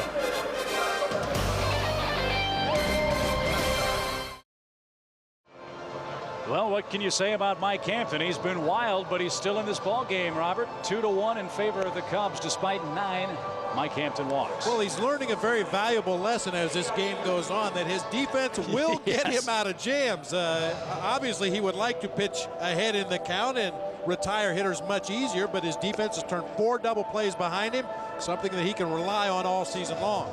4 New York double plays have doomed the Cubs so far tonight. But hey, how about New York? They've been to Japan before. 26 years ago, 1974. They even made him feel right at home, copying the Shea Stadium scoreboard. Yogi Berra, of course, leading the way for New York, and Tom Terrific anchoring that great New York pitching staff. And that's won their series against the Japanese teams 9-7-2. And yes, they do allow ties in Japanese baseball. Bobby Valentine, familiar as well, managed the Chiba Lotte Marines to their best record in quite some time back in 1995.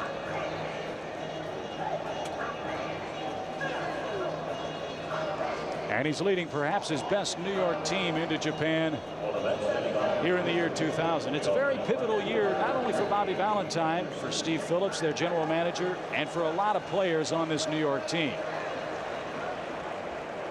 They are expected to advance and perhaps even win the World Series. They're already talking perhaps about a Subway Series in New York, and we're just underway in the 2000 campaign.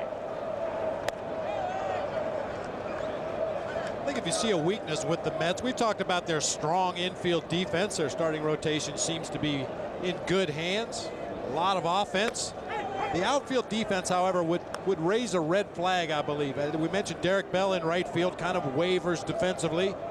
Rickey Henderson has been known to turn the switch on and off at times in left field.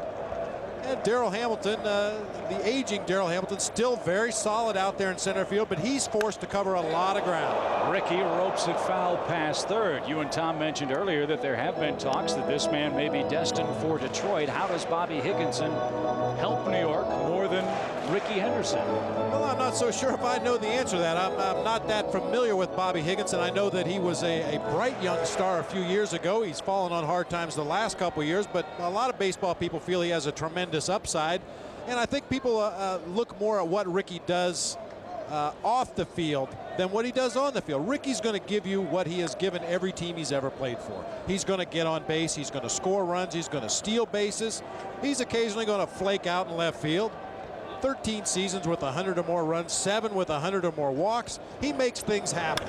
He hits a rocket deep toward right, but playable for Sammy Sosa. And Henderson flies out for out number 1. No doubt about it, no matter what happens to Rickey Henderson with regard to his Mets career, that is a walking, talking, base-stealing Hall of Famer. And the only question I would think in Rickey's case is what uniform will go in the hall? That is a good question. There have been many. There have been many. And he has played with distinction everywhere he's been. Here's Darrell Hamilton. He has the lone Met RBI, a sacrifice fly back in the third. Very quietly, John Lieber just going about his business. Not a dazzling performance, but that's John Lieber at his best. This is just, I think a lot of pitchers could learn a lesson from John Lieber. Get the ball, throw it over the plate with a little bit of movement, let your defense work behind you. Try to get your defense back in the dugout as quickly as you can. Give them a chance to score some runs for you. He leads it 2-1, as you see here in Tokyo, and Hamilton pawing around in that left-hand batter's box. That has become one of the stories of this ball game. The dirt surfaces here at the Tokyo Dome, very sandy, very slippery.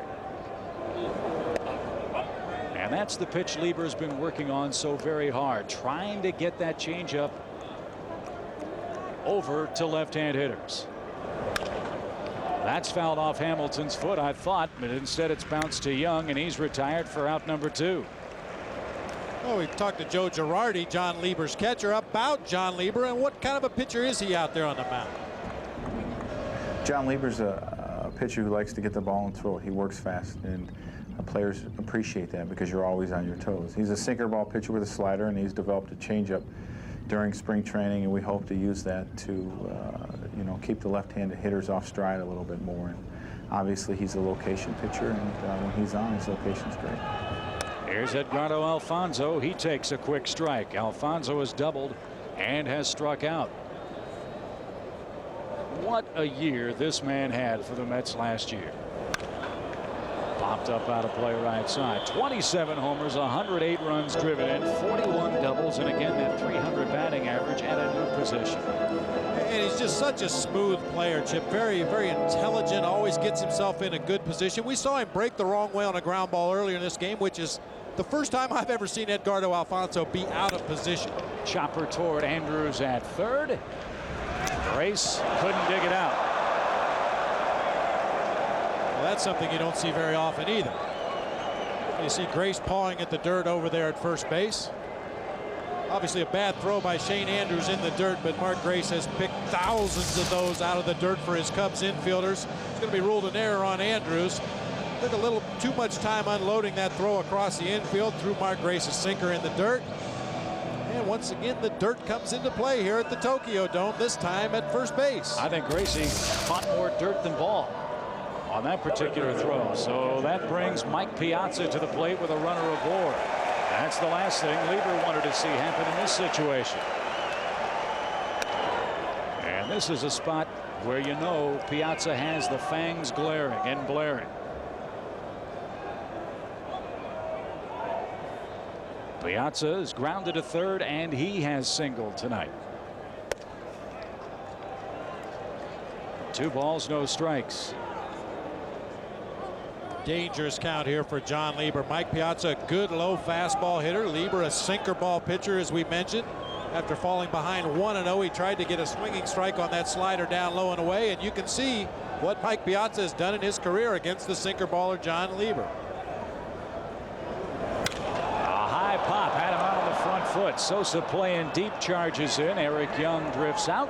He's got it, and Lieber dodges the Andrews error. We're through 5 in Tokyo. What a debut for the 2000 season. The Cubs lead the Mets 2-1. Mike Hampton's night is complete. Robert, 9 walks, and he leaves trailing by a run. Well, certainly not the kind of debut with his new ball club that Mike Hampton was hoping for, but once again, his competitive nature, his aggressiveness. He didn't pitch well, but his team is still in the ball game.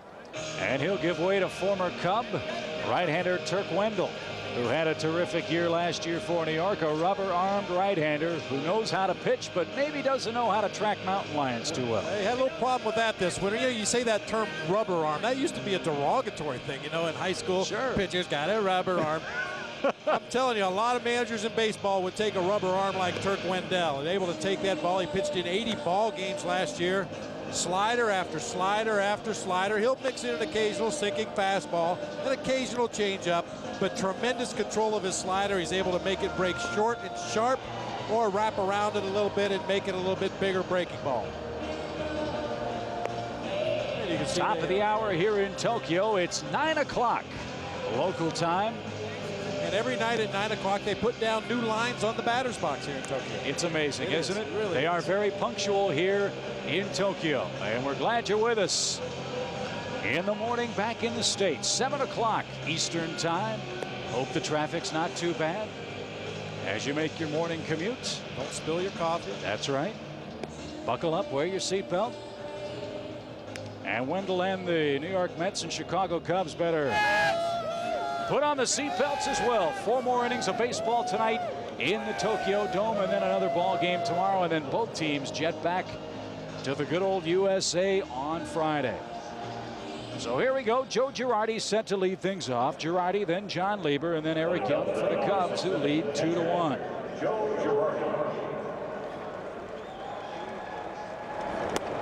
And Wendell misses with ball 1. The Cubs totally revamped the heart of their defense. New catcher, new second baseman, new shortstop, new center fielder. Girardi, of course, the former Cub who went to Colorado in the expansion draft, won all those World Series rings with the New York Yankees. But this man brings an awful lot to this Chicago Cubs organization. Well, he brought a lot to the Cubs organization the first time around, but now after all that experience, those World Series rings and base hits up the middle like that one, he's back for his second go round. I mentioned it earlier, Chip, it's like having another manager on the field behind the plate. So he's aboard with a leadoff 6th inning single. We'll see if Lieber can bunt him over and give the Cubs an insurance run here in Tokyo. Lieber 0 for 2, as you see, fly to center and struck out looking against Mike Hampton. And you would certainly anticipate Lieber trying to bunt that ball to the new first baseman, Todd Zeile, learning a new position down there.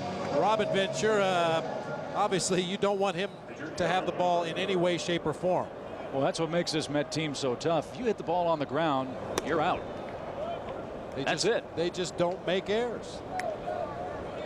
Mets infielders combined for 33 errors last year. And 68 as a team. That led all of baseball. You know who's number 2 in the National League in errors? The Phillies with 100. 32 more. And only 20 unearned runs allowed by New York. And the Mets did play 162. Yes. 162, just like everybody else. Lieber draws the bat back. Wendell can't get the ball down. It's 2-0. And the thing that's even more amazing about it, Chip, is most infielders will tell you that Shea Stadium infield is one of the most brutal fields to pick ground balls on in all of baseball. And these guys made it look easy.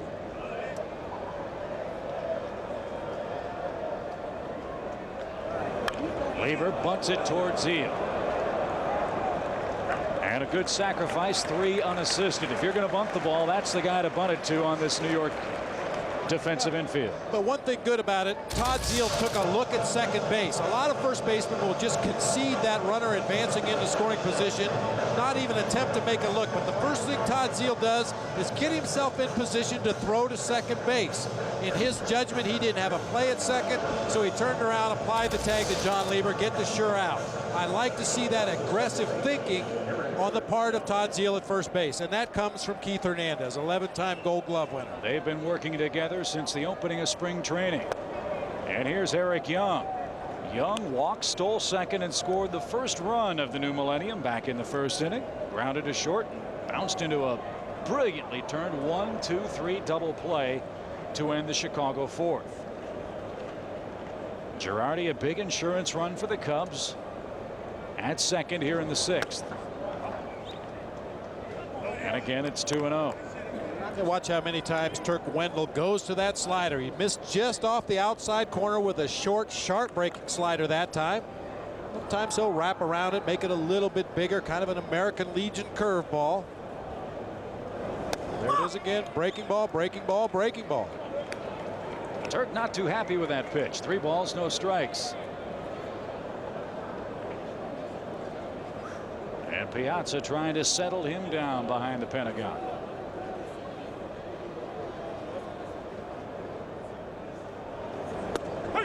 That's right through there, 3-1.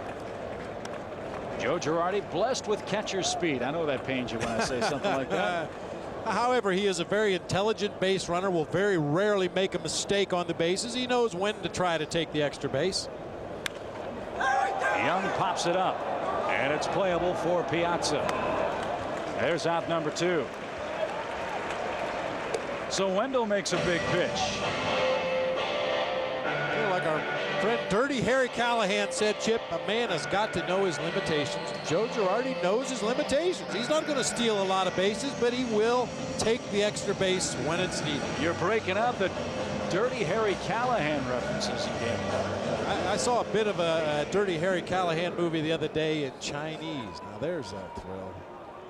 How much of it did you understand? None of it. I don't understand any of this stuff. I told Tommy that earlier. I am baffled, completely baffled.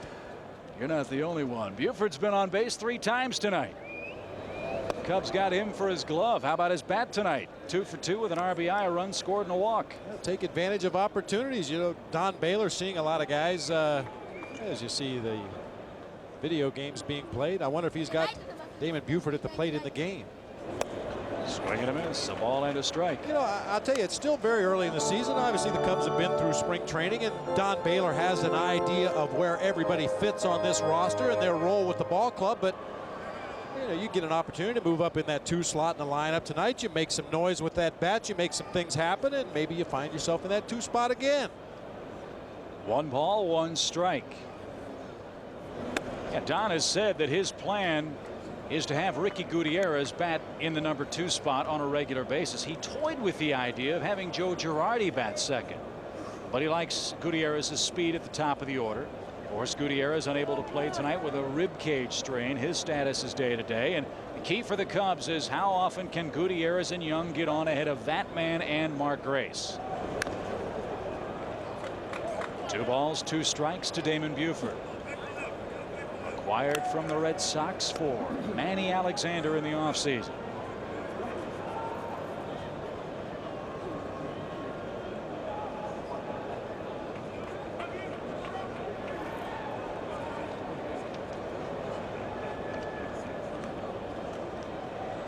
Girardi leading from second, 2-1 Cubs.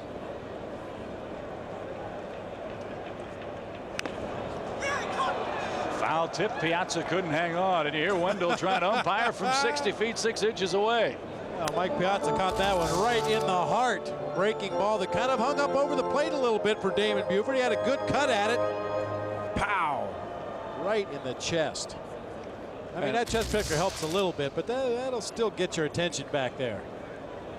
And I'm not sure if Mike is grimacing or laughing at Wendell. Well, he's very animated out there on the mound. I got to believe that the fans are going to like Turk Wendell the more they see of it. Yes. 2 balls, 2 strikes to Damon Buford. And he hangs tough here at the Tokyo Dome. How do you like this place? You know, surprisingly enough, Chip, we came in here yesterday to watch the exhibition game, and I thought, my God, what a big dome. You know, it looked huge standing behind home plate, but then the batters got in there for batting practice, and they were knocking balls off the scoreboard and all over the place. It's visually deceiving, I guess, is the best way to put it. It's not as big as it appears. Modeled after the Metrodome in Minneapolis. Low. Full count, 3-2. They were kind enough to put the dimensions of the ballpark on the fences before this game. 333 down the line, symmetrical ballpark with 406 to straightaway center. And another New York walk. That's 10 of them in the game in the first from Wendell, and now he has to face the Cubs' best hitter, Mark Grace, with 2 on and 2 out. Oh, we've talked already about Turk Wendell. His bread and butter pitch is that slider, and for a professional hitter like Mark Grace, he's going up there right now with the game plan in mind. As Dave Wallace makes his way out to the mound, tries to get Randy Marsh's attention before going out to the mound. Not sure if he's going to make a change right here or he's just going out to talk. Occasionally Bobby Valentine will send his pitching coach out to make the pitching changes.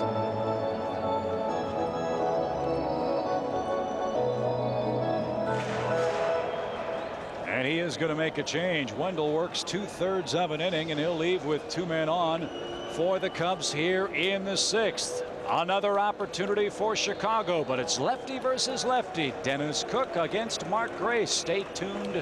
We'll be back to Tokyo in a moment. Key situation for a man that's worn the Cubs uniform his entire major league career, Mark Grace. We asked him about his approach to hitting. I consider myself a situational hitter.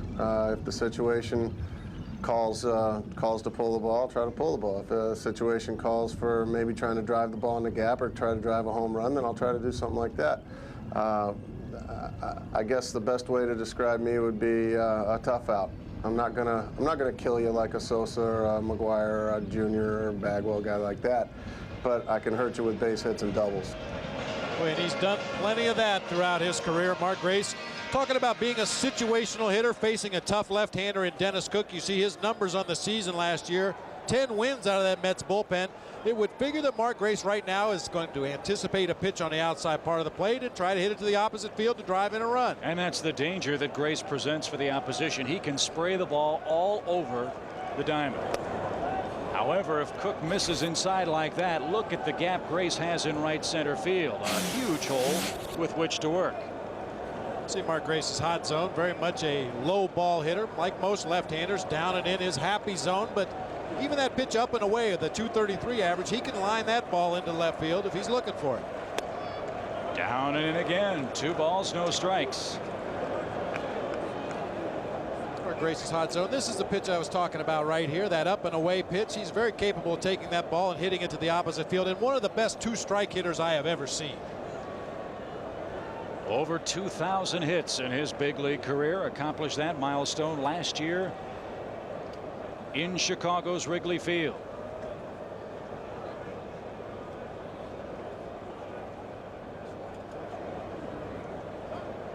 And now Grace asks for and receives time. Cook taking a little too much time for him. 2-1, Chicago the lead. I'm sorry, Chip. Many times if a pitcher has agreed to throw the pitch, gets into his stretch position, and then has second thoughts about it, they'll just stand there until the batter calls timeout, get a new sign, and start over. 2-0. Wrapped foul past Hall of Famer Billy Williams, the first base coach of the Chicago Cubs. There he is. A sweet swinger out of Whistler, Alabama. And another sweet swinger in that batter's box and on deck for the Cubs. These are the kind of confrontations I love to watch in the game. Dennis Cook, a veteran specialist out there on the mound. He's a lefty that comes in to work on left-handed batters. And Mark Grace, as we mentioned, one of the greatest hitters in his era. 2 balls and a strike. Off the plate again, foul. And we've 2-2. Dennis Cook on the last 2 pitches drop down a little more sidearm, tried to give Mark Grace a little different look. Didn't want to just lay a fastball in there 2-0, so he dropped down. Got the count to 2-1, does it again. Now he's got the count back even to 2-2. Here, watch the arm angle on Dennis Cook as he delivers this 2-1 pitch to Mark Grace. Oh, sidearm, just a little above sidearm there, but Grace doesn't give a bit. Yeah, he is not a bail and wail kind of guy in that batter's box. Now we'll see what Cook has in mind with the deuces wild. 2 on, 2 out. 2-2 count to Grace.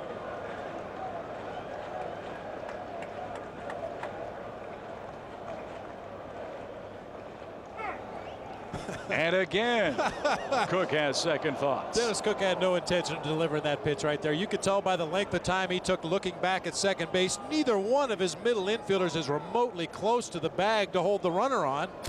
He just wasn't ready to throw the ball. He's just trying to slow the game down, take some of the momentum away from the Cubs offense.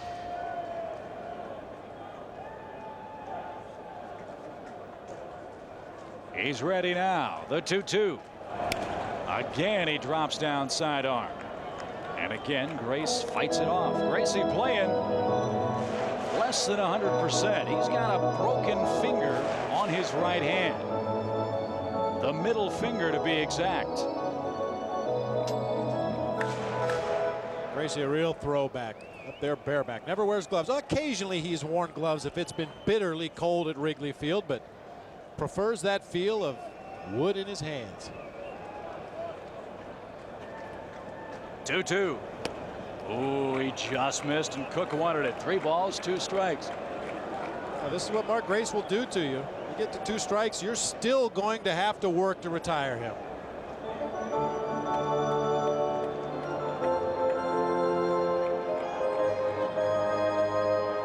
McMahon would love another chance to hit with runners on here in the Cubs' 6th inning. 3-2, runners go. Gracie sends a rocket straight away center. Hamilton misjudged it, surrounded it, and caught it. Oh, look at Dennis Cook. A knuckleball hit to straightaway center, and the Cubs strand 2 more. It's still 2-1 Chicago. Nothing like a little ice cream here at the Tokyo Dome in Tokyo, Japan. Good morning to all of you. The United States, Robin Ventura sent to lead things off. Mets down a run in the 6th inning. What a gamer this guy is, and what a signing by New York, and what a debut he had last year in a Mets uniform. He's a special player, Chip. And last year in the playoffs, Game 5, 15th inning. Who will forget about it? Kevin McGlinchey serves it up. A grand slam single. Grand slam single. A come from behind win for New York. The Mets pulled to 3-2 in the series, but could not pull off the miracle. Atlanta won it in 6 games to advance to the World Series. One of the longest singles you'll ever see in baseball lore. But he had a great year, did Robin Ventura. 32 homers, drove in 120. 13 career grand slams, including 2 in one day last year. Hit grand slam in each game of a doubleheader. A former White Sox, now in New York. Mets could use a run. They're down 2-1 here in the 6th. John Lieber takes something off. How do you think Lieber's done against the left-handers in the game tonight? Much better than he did last year. He's been able to mix in, and I don't even know if it's a legitimate changeup, Chip. It just looks like he's taking a little bit off his sinker. Right there it is. Just trying to guide that off-speed pitch up there to the outside corner, perhaps get that lefty out in front just a little bit. But he really needed to come up with something to work on the left-handed hitters. This is a man, John Lieber, that was the only Cubs starting pitcher to register double-digit wins last year. He went 10-11, but did not win a single game after the All-Star break. And he's got too good a stuff to suffer through those kinds of woes. Now, granted, he pitched for a team that was, quite honestly, horrible last year. One of the worst Cub teams ever. This year, however, Don Baylor thinks he has a better team, and John Lieber will be a better pitcher. Ventura sends a high drive straight away right. Got under it a bit. And Sosa takes care of him. You know, Lieber has worked on the changeup. He mentioned to us earlier that he was working on that pitch very much in spring training. You know, besides throwing the 2-seam sinking fastball that he'll take a little off, this is the grip that he uses on the changeup. Very similar to the circle change that you see Tom Glavine and a lot of other pitchers use. He prefers not to call it a circle change, but it's the same basic theory. The index finger and the thumb come together on the side of the ball there. You actually throw it with the two middle fingers. Derek Bell, the batter, he hacks at the first pitch and is down a quick strike. There are a lot of guys in baseball that throw the circle change. There aren't too many that have the kind of success that the guys in Atlanta do.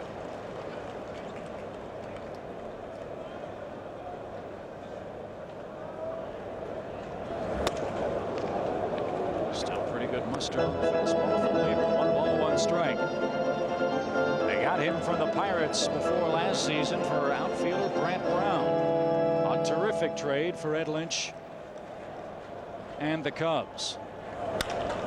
Bounce toward Nieves at short. Bell slips and slides in that batter's box, and the youngster at short takes care of him. 2 men down. We'll take a look at Derek Bell after hitting this ground ball to Nieves at shortstop. That was a slider that was really up high in the zone, and Bell spins his wheels coming out of that batter's box. Very frustrated after getting down to first base, and takes that long, slow walk back to the third base dugout. 2 up, 2 down for Todd Zeile. Again, if you're just joining us, the dirt has been a very big factor in this ball game. 3 or 4 Mets have stumbled out of the batter's box after making contact. Fortunately, no one has been hurt, but it is a very soft surface. Nieves deep in the hole, double clutch. Throw to first in time, Leonard Larson. base, and he takes care of Zeal. And John Lieber has his second 1-2-3 inning. Sammy Sosa set to lead it off for the Cubs in the top of the 7th. Stay tuned. It's 2-1 Chicago.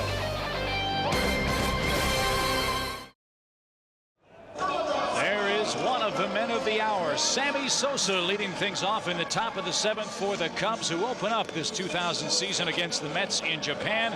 But we asked Sammy Sosa if he had a special message for the fans in Chicago. You are just the support that you're going to give us. It's going to be amazing. We're going to do the best we can today, and hopefully that we go out there and try to beat the Mets and go home with a victory.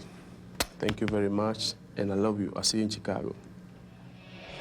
Oh, boy, what a smile from Sammy Sosa. It lights up a stadium. It can light up a country. And you know what his bat can do to the scoreboard. It'll certainly light that thing up as well. It'll light up a pitching staff.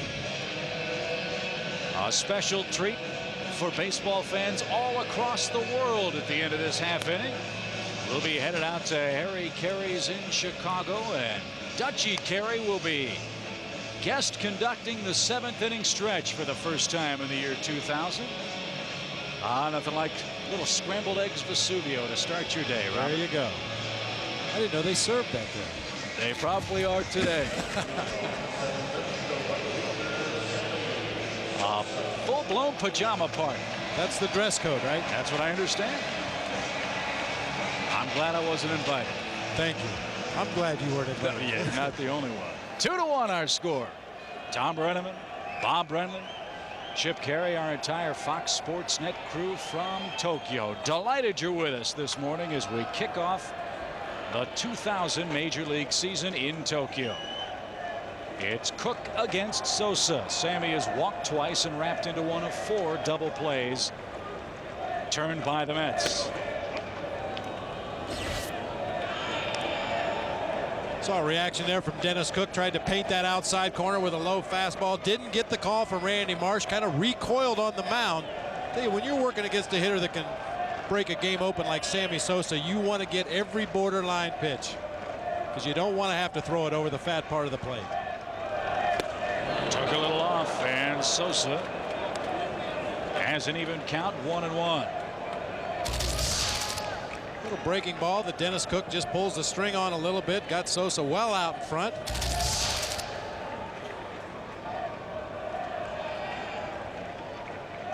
What a matchup. Sosa against Piazza, and now against Dennis Cook.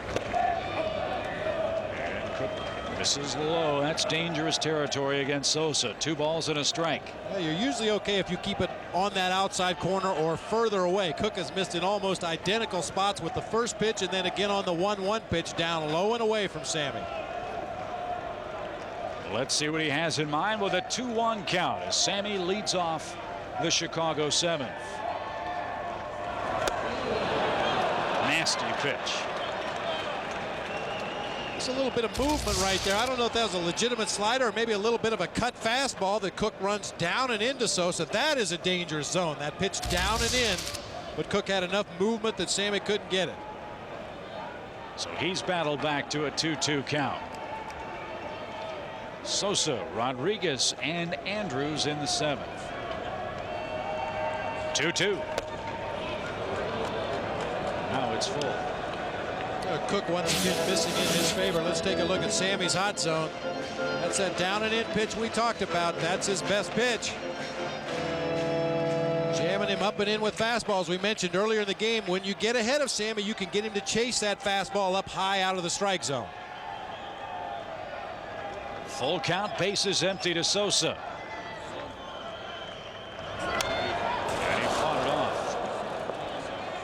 The Mets very much in this ball game despite surrendering 10 walks. The Cubs have left 10 men on base through 6 innings. That may come back to haunt them in the 7th, 8th, and 9th. If there is a weakness on this Cub team, it is considered to be their bullpen.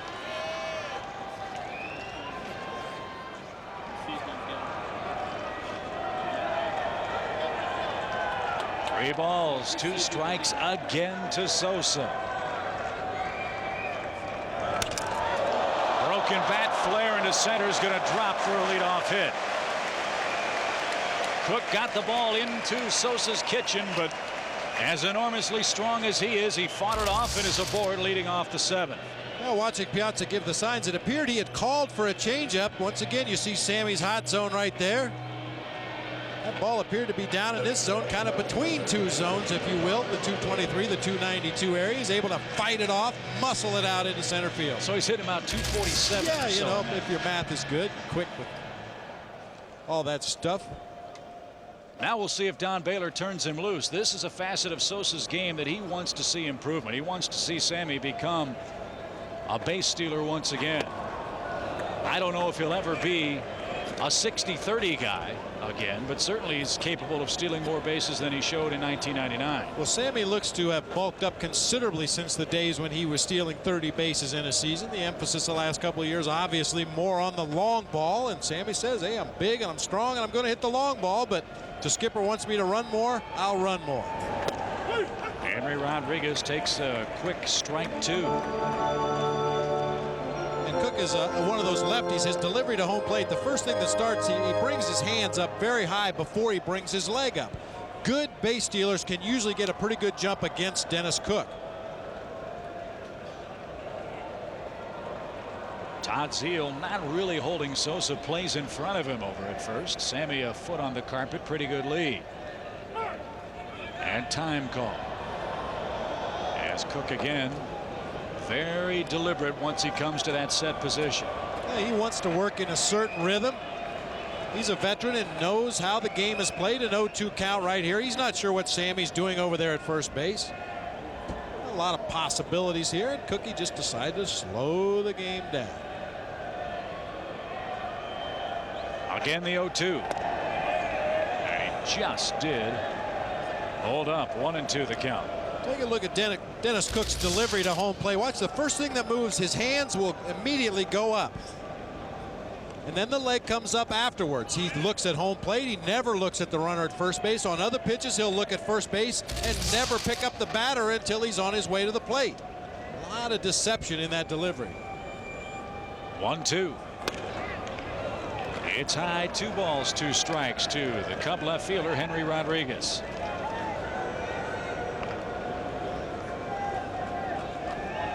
Dennis Cook sneaking up on his 500th career game. I wouldn't be surprised if he gets it tomorrow night. Pretty good chance. Much like Turk Wendell, very rubber arm pitcher. You can throw him out there every day. The more they get the ball, the more they like it. 2-2 now. Sosa goes, pitch, ground ball, just foul past first. Cubs play hit and run. Henry hit it into a perfect spot, but an eyelash foul.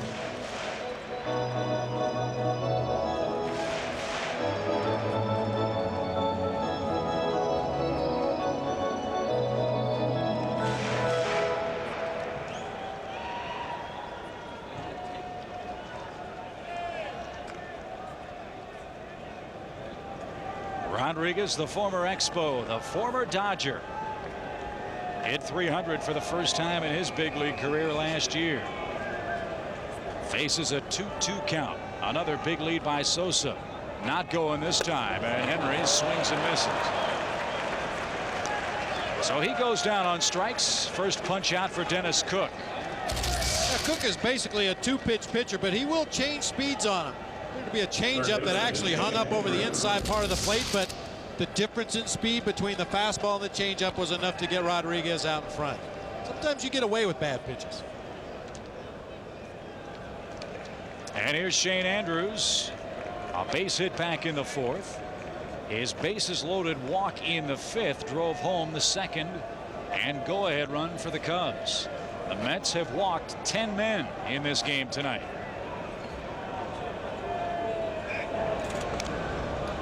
Kind of an odd defense, the way Zeile holds the runner at first. That's what Bobby Valentine has done the last couple of years, especially with a left-handed pitcher on the mound. It really is deceptive. I see a lot of runners breaking back to first as the ball's being delivered to the plate, but I'd look for Sosa to try to steal sometime in the next couple of pitches here, get himself into scoring position for Shane Andrews before you get down to the 7 and 8 hitter Jose Davis and Joe Girardi. Well, obviously Cook is trying to pick off the runner, but with an inexperienced first baseman in Todd Zeile, there's a chance he could pick off his own teammate. I think that I'm not sure about this, and I should find out before tomorrow night's game. I think there's a pre-designated sign.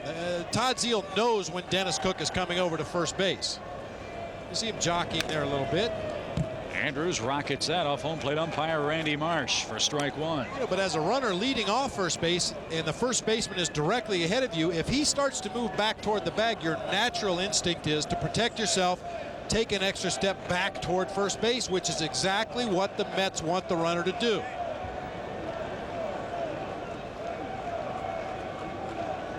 Cook has really slowed the game down. No balls and a strike to Shane Andrews.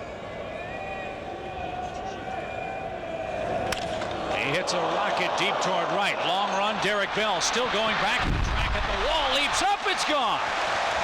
Shane Andrews goes the other way. The first home run hit in Japan. A two-run shot. And the Cubs have a 4-1 lead in the 7th inning. They've been searching since Santo for an everyday third baseman, and the Cubs think they might have found him off the waiver wire in Shane Andrews. Shane Andrews could turn out to be one of the feel-good stories of the season for Cubs fans.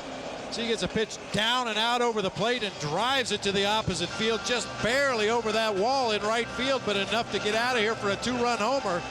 Shane Andrews working a lot with Jeff Pentland in spring training this year, who was given a lot of the credit for Sammy Sosa's turnaround as a hitter. They're hoping they can do the same with Shane Andrews. Jose Nieves on the ground to Ray Ordonez. There's out number 2, and Dutchie Carey starting to warble at Harry Carey's in Chicago. We understand she has gotten into the spirit of things by dressing in a kimono. Is that right? Well, Dutchie looks good no matter what she's wearing.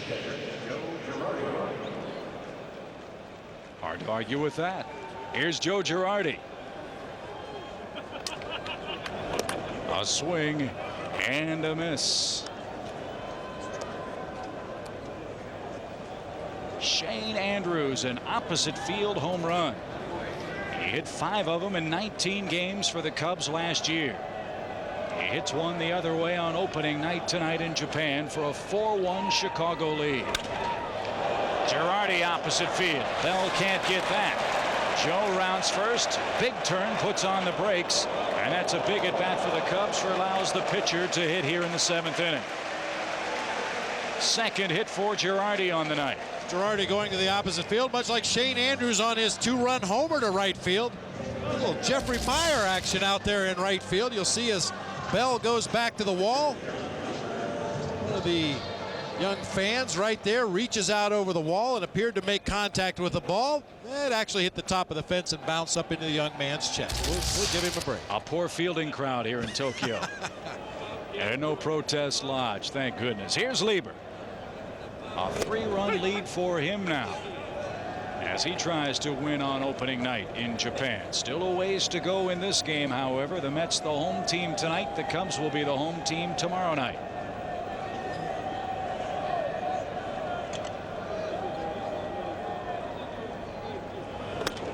Oh, tied him up again. Came sidearm, and Lieber had very little chance. 0-2. It's very much a self-defense swing right here. That ball's so close he's afraid it's going to hit him, so he swings at it just to try to fight it off. Very awkward swing by John Lieber, but he's not up here to hit. No balls, 2 strikes. Right down the middle, strike 3 called. But Shane Andrews, first homer of the year, a 2-run shot, gives the Cubs a 4-1 lead. It's opening night. It's the 7th inning stretch. Let's head to Chicago and Harry Carey's restaurant for Take Me Out to the Ball Game. Thanks a lot, Chip. The baseball season doesn't truly start until you sing the 7th inning stretch here in Chicago. Dutchie Carey, take it away.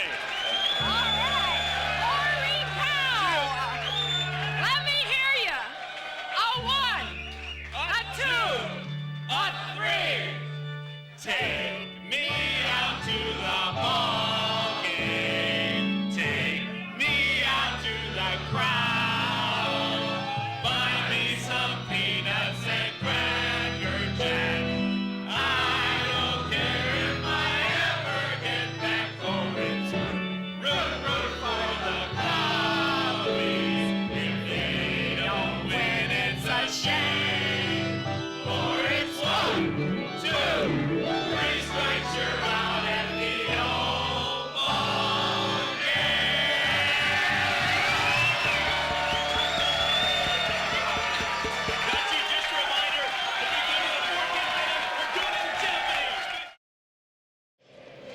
All right, Eric Collins, thank you very much. Oh, what a scene in Rosemont, Illinois at Harry Carey's, and a lot of Harry Carey and Cub and Met fans here.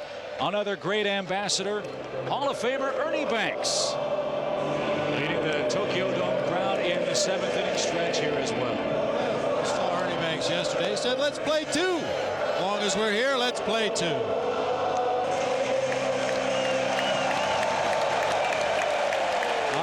Great ambassador for the game. 512 homers with the Chicago Cubs. 19 major league seasons. Ernie Banks is here. Billy Williams here. Of course, Henry Aaron is here. Mr. Med is here. He's legendary too. Well, John Lieber just very quietly and effectively, Bobby. Now 4-1 lead into the 7th inning, and if Don Baylor were to write an opening night script, I don't think he would have written anything better for the Chicago Cubs than what he has seen in this game tonight. Well, it really would have been a devastating loss had the Cubs not come back and take a lead in this game. We don't know if they're going to win or not, but they had so many opportunities, so many walks early in the game that they did not take advantage of, something that Don Baylor's been trying to preach to his ball club throughout the early part of the season. So the Cubs have the lead. The Mets need to get busy here in the 7th, 8th, and 9th. They'll have Ray Ordonez, then the pitcher spot, and then the top of the order due in inning number 7. Ordonez has singled, scored, and walked in the game tonight.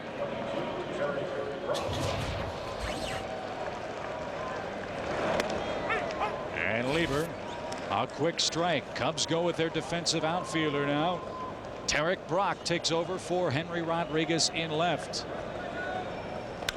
A chopper, one hop to Andrews. Snow cone dropped it. Can't pick it up. And Ordonez is aboard. An inauspicious start for the Cubs, but maybe the break the New York Mets need here. See Andrews go up the ladder to make the play right there. Ball slips out of his glove, then he loses his balance going after it once again. That'll be ruled an error on Shane Andrews. That time the footing was lost on the turf itself. He was nowhere near the dirt that time. So it's feast or famine night for Andrews. A big 2-run homer, but both Cub errors. And now they've changed the scoring on that. It's ruled an Ordonez hit. No matter how you scored, it's a runner at first and nobody out, and John Nunnally pinch hitting for Dennis Cook. The Mets still very much in this ball game, especially when you consider the thunder that's lurking later in this inning or the 8th. And Alfonso, Piazza, Ventura, and Bell. And now they have rechanged the score. It is an error on Andrews on the Ordonez play. So 2 errors by Andrews.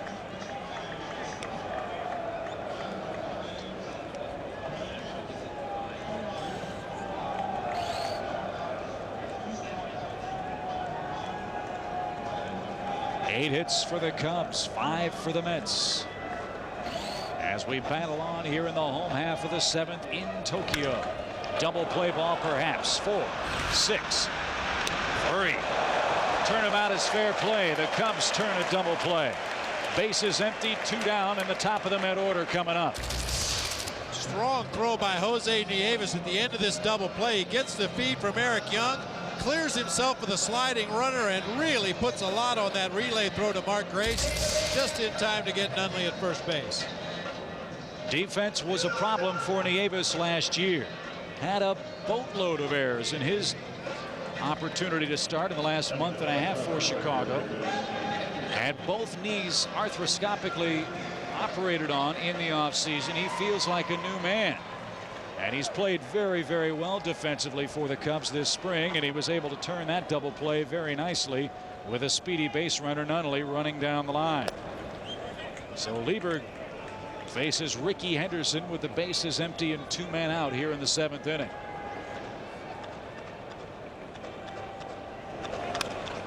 Rickey pops it out of play, and the count evens 1-1. Tom Brenneman will join Bob Brenly in the top half of the 8th to take you the rest of the way here on Fox Sports Net. Our debut telecast. And we'll have it from stem to stern for you here in the year 2000, the opener in Japan and the World Series on Fox. And we are delighted to be a part of this historic night in the land of the rising sun. The sun is rising in some of the locations where people are tuned in right now, I'm sure. Yes, it is. 7:45 Eastern time in the U.S. 3 balls, 1 strike.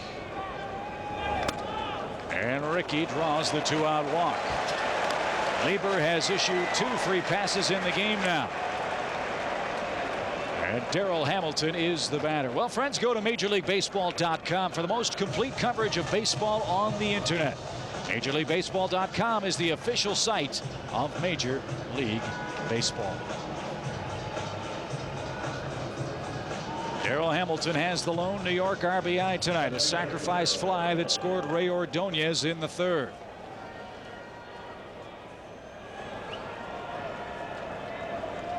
He's also tapped back to the mound and grounded out to 2nd, and he hits a high soft fly ball to left. Tarek Brock charges in, puts it away, and the 7th inning comes to a close. John Lieber is cruising right along. They're cruising right along in the Tokyo subway as well. We may need to take that home tonight. 4-1 is our score. Tom Brenneman joins Bobby right after this. We're back in Tokyo. Youngsters rooting on the Cubs, others rooting on the Mets. And let's listen in on our Fox sounds of the game. Pitcher's in the 2-hole. Rodriguez. Nunley stays in the game in the 9th spot. How's it going? Okay, buddy. How's Billy doing? All right. He's okay. Hanging around Denver. You don't remember me from minor leagues, do you? Huh? Yeah, I remember we you. Way back, yeah, man. you guys, we went way back. A little reminiscing there at home plate. John Stearns, the bench coach for Bobby Valentine and the Mets. And Randy Marsh, the outstanding longtime umpire in the National League, one of our good friends from way back, having a little conversation there, reminiscing about their minor league days. Of course, the umpires in a very different situation this year. They formed a new group to represent them rather than Richie Phillips, a long-time head union man for the umps. And you see the 4-man crew working tonight, and umpires this year will work in both leagues, not just those in the National or those in the American. Great to be back with you. Glad you're with us here on Fox Sports Net. We're in the 8th inning. A couple of changes for New York. John Nunley remains in the game. He plays center field, taking over for Darrell Hamilton. And now on the mound, the veteran left-hander Rich Rodriguez. High ERA last year pitching for the Giants. He's another one of those rubber arm guys that will pitch whenever asked to go out there to the mound. And the Mets are very blessed to have a couple of tough lefties coming in out of that bullpen. Gives Bobby Valentine an opportunity to play the odds, play the percentages late in the ball game.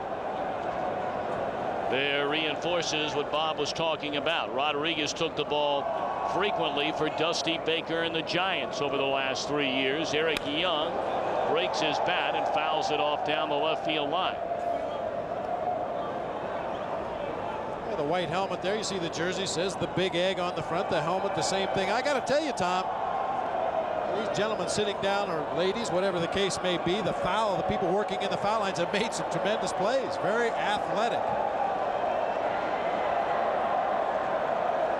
While we've been here in Tokyo the last couple of days, we've been able to watch some high school baseball on local television. Good looking young players. That one fouled out of play. We saw some outstanding pitchers. Kids 16, 17 throwing 88, 91 miles per hour. They played professional baseball in this country going back to 1936. So they know the game and play the game well. They've seen a good one here tonight. 4-1 Cubs lead it in the 8th inning. And that one fouled off. It'll stay 1-2 to Eric Young. Well, you and I could talk for days on end just about our experiences here in the land of the rising sun.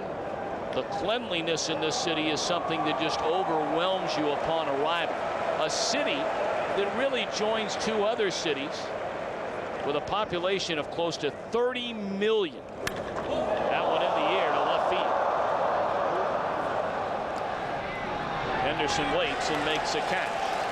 And granted, there are things about our culture in America that certainly could help their culture here. There are also many things about this culture that we could take back to America.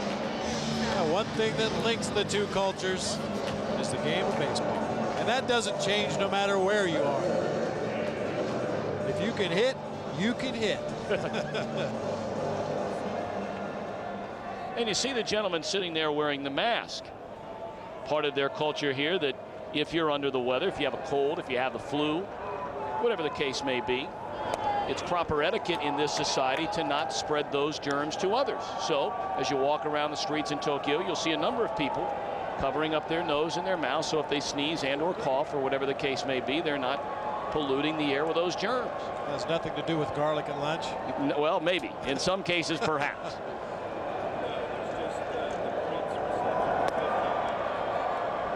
Damon Buford takes down low. He's ahead 2 balls and no strikes. Terrific Cub debut for Damon Buford. He's been on base 4 times tonight. 2 hits, 2 walks, has knocked in a run and scored a run. He had the first hit of this 2000 baseball season, and with it, the first run batted in back in the first inning against Mike Hampton. Now, one thing that has been very odd, and I think you'll agree with me, is the yen. Roughly 100 yen to $1 American dollar. And when you exchange your American currency when you get here to Tokyo and they hand you several 100,000 yen, depending on how much money you want to change, that's a bizarre feeling to hold a 10,000 yen note. 2-2, and to give you an idea of some of the prices there, you see 230 yen. And Bob, go ahead and tell them what those are for. 30 cents, yeah. No, I mean the menu item that cost 800 yen there. Well, I think that the 800 yen, I believe, is sea bass sandwich. Yeah, sea bass. On the ground to third. Sure-handed Ventura throws on for the second out of the inning. And to give you an idea of how expensive it really is, we complain about the recent rise in gas prices in America. Try on $3.70 per gallon here. Blue jeans, oh yeah, 90 bucks. A taxi to the airport. You think it's Bad O'Hare, Kennedy, LaGuardia? Nah, 250 bones for a 2.5-hour ride. And the old continental breakfast. Cup of coffee, glass of juice, and some toast for 27 bones. Woo! Glad I brought those Pop-Tarts. Down and in, ball 1 to Mark Grace. Well, it is steep.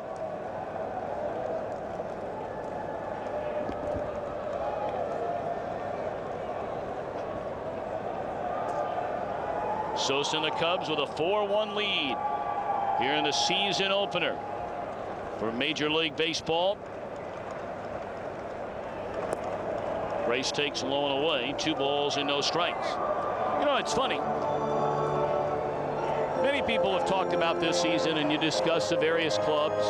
One team talked about often, obviously, Cincinnati, a Central Division rival of the Chicago Cubs. And when they talk about that dynamite Reds bullpen, they say, well, those guys have been overworked the last couple of years. Don't know if they can hold up, as that one is chopped foul.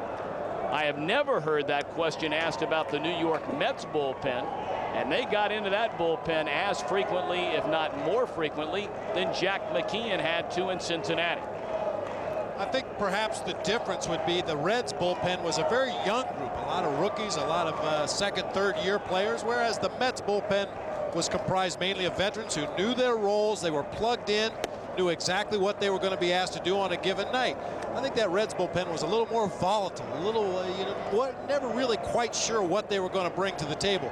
Very talented young arms, but guys like Rich Rodriguez this year, Dennis Cook last year, Turk Wendell, these guys knew exactly what was expected of them. They could look ahead 2 innings on the scorecard and see exactly what hitter they were going to be asked to get out. When you have that kind of a situation and you know how you're going to be used, I think even if you pitch every night or 5 days a week, you're better prepared for your job. You don't waste pitches in the bullpen. Yeah, perhaps the young guys get up too early in the Reds bullpen. They throw too many pitches warming up to go to the game, and that is many times where the damage is done. Grace puts a charge into one way back to right field.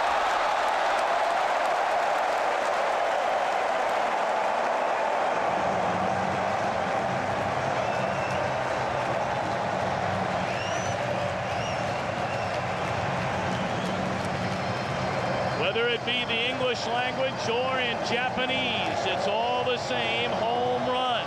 5-1 Chicago. We heard Mark Grace talking about his approach to hitting earlier in the game. There are some situations you just go up there and look for a pitch to drive. Good extension through the ball.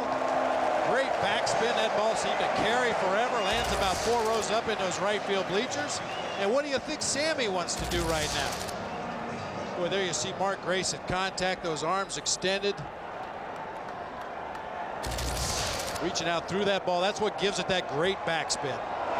Man, can he hit. You mentioned it earlier. More hits and more doubles than any player in the major leagues during the decade of the 1990s. Mark Grace.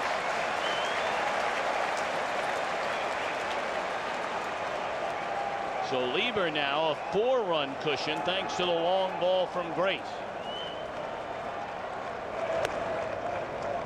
1-1 to Sosa, who's been aboard 3 times. You were talking about Robin Ventura earlier about a game winner. The same is true of Grace.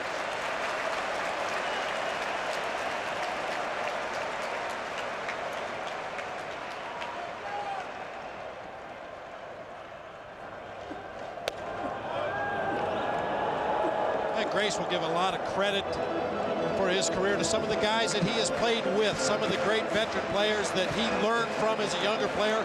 Andre Dawson immediately comes to mind.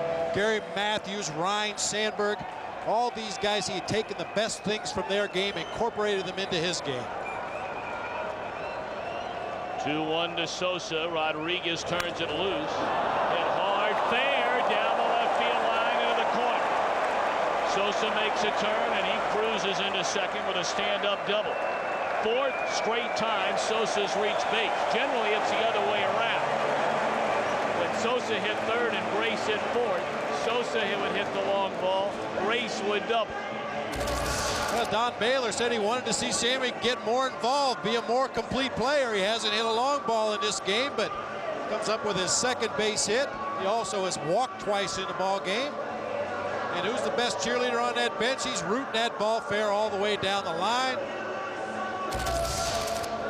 Gotta love a guy like Mark Grace. Boy, you do. You really do. You and I were fortunate enough to be around him for a couple of years, day in and day out. He is a baseball player.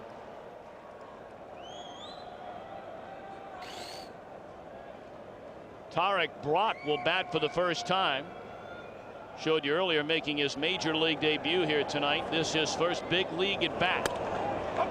Fastball inside.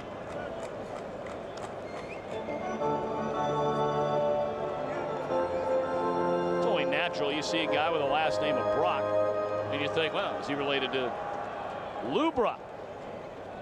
No, but he does have a famous cousin, former NFL quarterback and Super Bowl MVP Doug Williams, currently the head football coach at Grambling State University.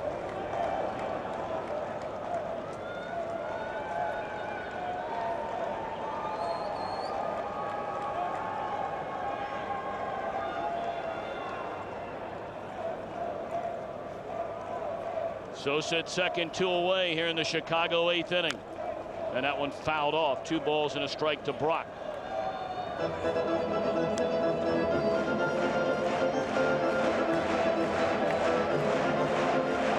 Sosa and Grace. They're expected again to carry a large part of the load for this Chicago team offensively. It worked beautifully in '98 when they advanced to the playoffs. They did their part, but had very little help last season when they lost 95 games.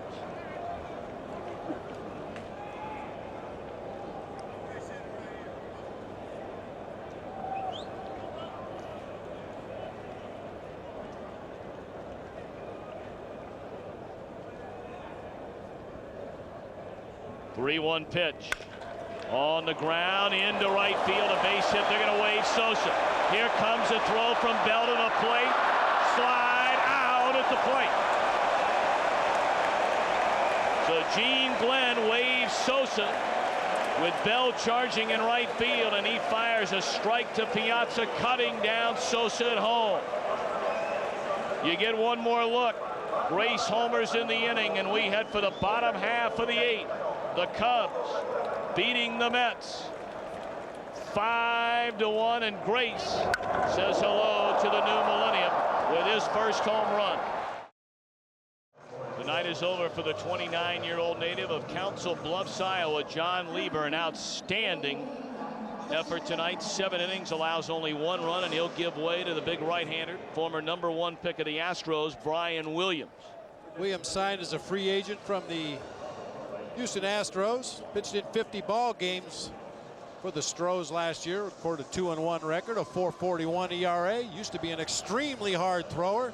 Doesn't quite have the same fastball he had earlier in his career, but still throws very hard. Tries to spot the ball in the corners. Mix in a little slider from time to time. Once again, this is another one of those situations where Don Baylor has an idea of where everybody fits on this roster. But Brian Williams coming in out of the bullpen here in the bottom of the 8th inning. An opportunity to play setup man. And if he does the job well, he may get another opportunity. He had an outstanding spring, and that's why he's been given this chance on opening night. He starts Edgardo Alfonso at 2 balls and no strikes. Williams only had 1 bad inning during the spring. That inflated his ERA. But he really opened the eyes of Don Baylor. Oscar Acosta, the pitching coach, will come out and probably just try to settle Williams down a little bit. Yeah, certainly to be expected. You know, after leaving Arizona or Florida, whatever the case may be, very relaxed atmosphere. Pitchers running on the warning track during the game, guys signing autographs. A very casual atmosphere. Get your work in, but have a good time. All of a sudden you look up and it's opening day and it's time to start playing for real. And it's natural that those butterflies will start working their way around your stomach a little bit. Acosta, the pitching coach, out to have a quick word with the right-hander. 2-0 to Alfonso, and he looks at a strike. Edgardo doubled to left center in the first inning. He has since struck out and reached on a throwing error by Andrews at 3rd in the 5th inning. I think that would be one of the hardest things for these two teams to be here in Japan, playing this game, opening the 2000 season. Trying to get the idea out of your mind that this is not an exhibition game. This counts in the standings. All the statistics are going to count for your bubblegum card next year. But yet you're playing in a ballpark that you've never been to before, in front of fans that you've never seen before. It's a very odd kind of a feeling here. And there's ball 4 to Alfonso. So he's aboard to begin the bottom half of the 8th. Let's turn back the clock to that wonderful National League Championship Series. They were thinking Game 7 when Piazza shot one into right center field in the 8th inning off John Smoltz to give the Mets their first lead of the game, and hopes of a Game 7, only to see Atlanta score in the bottom of the inning to tie, the bottom of the 9th to win it, and advance on, only to be swept 4 straight by the defending world champion New York Yankees. See the numbers on Piazza, his career in the postseason, the Dodgers and the Mets. It's one of the many things about Mike Piazza that makes him so dangerous. Tremendous power from foul line to foul line. So I take John Smoltz out to right center field. And at Turner Field in Atlanta, we've seen him pull balls over the pavilion in Dodger Stadium. There is no safe place when Mike Piazza is up at the plate if you're sitting in fair territory beyond the fence. High again from Williams, and it's 2 balls and a strike. A lot of thunder in this Mets lineup. They may be down 4 here in the 8th inning, but that can change in a hurry against a shaky, real shaky Chicago bullpen.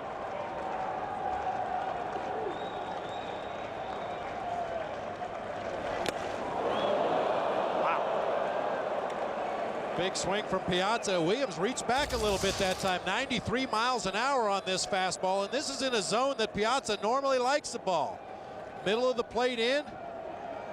His eyes light up. He just can't quite catch up. A big swing from Piazza. Generates a lot of power with his upper body. Whew, that was old-fashioned hardball yes, right there. Yes, it was. 2-2. Came right back in there again.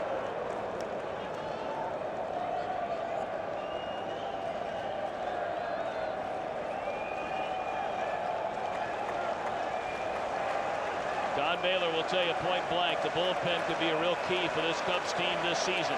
Runner goes. Piazza fires one in a deep right center field. Goodbye.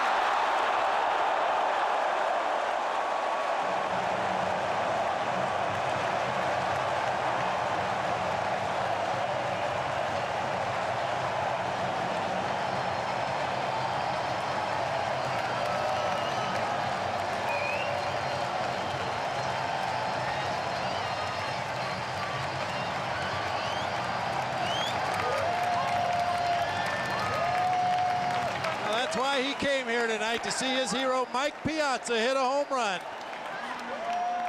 Oh, that ball was blasted. Big Mets fan. Now Robin Ventura. It's a 5-3 Cubs lead.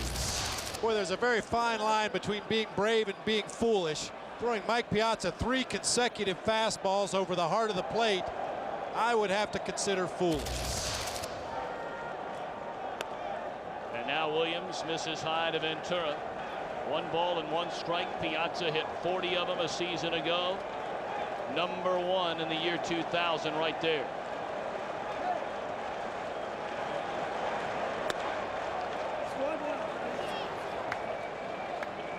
That'll put a smile on all Mets fans' faces. Look at that little guy. And there are some players back in the States that said this wasn't a good idea. That face makes it worthwhile. Look at that little guy.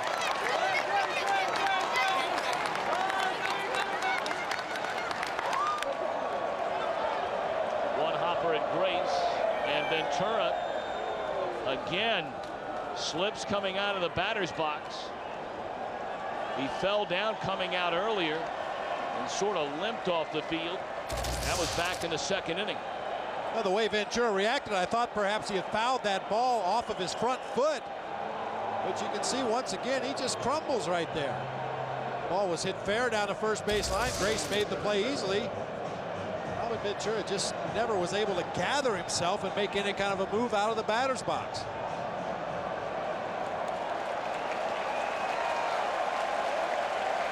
One away in the inning for Derek Bell. He's down a strike. Well, Brian Williams has good velocity on that fastball. However, very little movement. That is a tracer. That ball has absolutely no movement. And you just cannot rear back and throw 90-mile-an-hour fastballs down the heart of the plate if you're not going to have some kind of movement. You either have to work the corners or change speeds or find a way to get that ball to have a little wrinkle in it. That's entirely too straight. Fastball up and away to Bell. 1 ball and 1 strike. They have the wave going here at the Tokyo Dome. They call it the tsunami. Pardon me. Domo arigato. Mr. Roboto. Well, you can see the cuts that some of the Mets hitters are taking here against Brian Williams. Saw Mike Piazza challenged with 3 consecutive fastballs. The 3rd one ending up in the seats. Now Derek Bell up there, whirly birding on a fastball down in the strike zone. I'm really surprised at this point that Joe Girardi hasn't forced Brian Williams to throw an off-speed pitch, throw a breaking ball, do something different. Another fastball. Grace, a diving stab from his knees, feeds Williams at the bag. Grace, a home run in the top of the inning. And a defensive gem here in the bottom half. Leaves his feet to smother that ball. You see, he didn't field it cleanly, but he got some leather on it, knocked it down, had the presence of mind to throw from his knees on to Brian Williams covering first base. Hey, no pictures, just numbers as far as Mark Grace is concerned. Did you get your guy? I got it.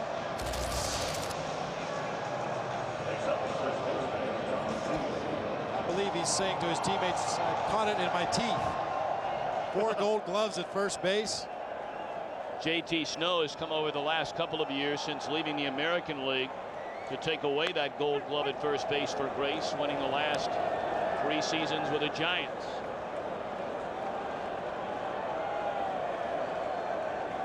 Todd Zeile hitless in his Mets debut. Good off-speed pitch there from Williams for a strike. Good looking overhand curveball that time to Todd Zeile. Kind of froze him up there at the plate. The Mets hitters forming a conga line to get up there and take their rips at that fastball. Off Williams' glove, ricochets to Young, and the throw is in time. That'll end the inning. Piazza clubs a 2-run home run, much to the delight of that young man. But right now, the Mets still trail 5-3 as we move to the 9th in Tokyo. Welcome back to the Tokyo Dome in Tokyo, Japan. Tom Brenneman, Bob Brenly, Chip Carey, and our entire Fox Sports Net crew. Glad to have you with us. Couple of changes defensively for the Mets. They make a double switch. Matt Franco takes over for Todd Zeile at first base. And now on the mound, no relation, left-hander John Franco. Long-time closer, major league left-handed closer John Franco. You see his numbers from last season. He lost his closer's job to Armando Benitez. Went down with an injury. Benitez came on, took the job away from John Franco.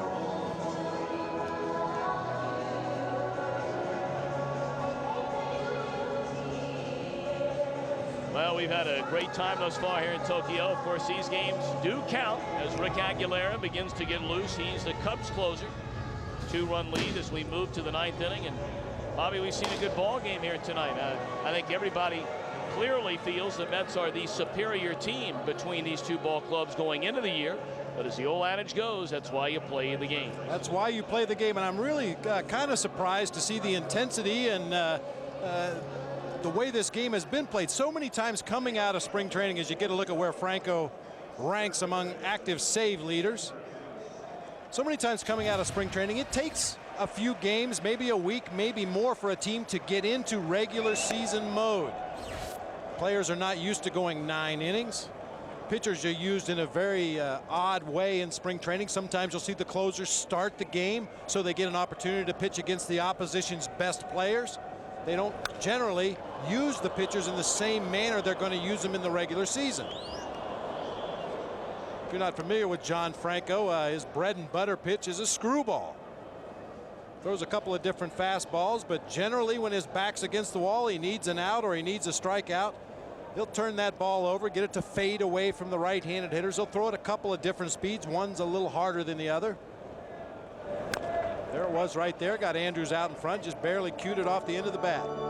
Franco has had just a marvelous career. We showed you the 416 saves, second all-time only to Lee Smith. Franco is 62 saves, shy of reaching Lee Arthur Smith Sr.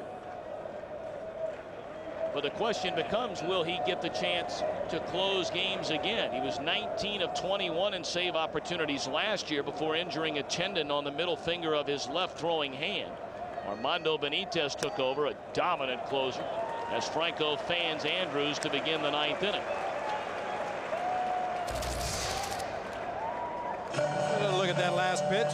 Actually a screwball up high in the strike zone. That is danger zone for a pitcher to throw an off-speed pitch up around the letters, but that time he was able to put it in a spot Andrews just couldn't get to. Well, the book on Franco for years was don't swing the bat. Very rarely will he throw a strike. But that screwball is so tempting. The arm motion is so good and the movement on the ball is so deceptive. Hitters consistently chase bad pitches out of the strike zone. Franco, a product of Lafayette High School in Brooklyn. Yes, indeed, the same high school that was also attended by Sandy Koufax, Ken Aspromani, and Mets president Fred Wilpon. You see the delivery of John Franco, very economical. Finishes on that stiff front leg. Not an overpowering pitcher by any stretch of the imagination.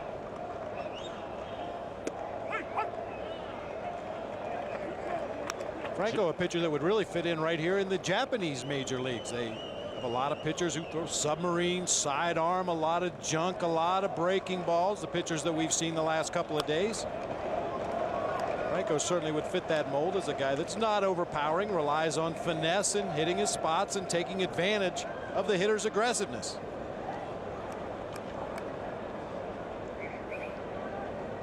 Franco pitching in his Mets club record 486th game. 3-1 to Nieves, and he chases what would have been ball 4. For whatever reason, the Baseball Writers Association of America continues to turn their cheek, if you will, on closers and being inducted into the Baseball Hall of Fame. I mean, with a guy the career that Franco has had, you'd say, wow, future Hall of Famer. Well, there are a lot of other guys that are still waiting that were great closers. There's strike 3, and he's fanned the first 2 he's faced here in the ninth. This guy can still pitch, closer or not. I'd like to remind you again, on April the 6th, don't miss the first edition of Baseball Thursday on Fox Sports Net. Tony Gwynn and the Padres take on these Mets, 7 Eastern, 4 Pacific. Then the nightcap, the Phillies take on the Arizona Diamondbacks, the defending Western Division champions. That starts at 9:30 Eastern, 6:30 Pacific on Fox Sports Net. Diamondbacks a big blow yesterday. Their all-star slugging third baseman Matt Williams fouled a ball off his foot, broke the foot, and he'll miss at least the next 7-8 weeks. That's a tough loss for any ball club to lose your cleanup hitter, perennial Gold Glove defensive third baseman, and a tremendous leader, Matt Williams. That's it's going to be a loss that's going to be tough to absorb for the Diamondbacks. Ball 1 to Joe Girardi. That one off of Franco. It'll go to Ordonez, but Girardi will reach safely.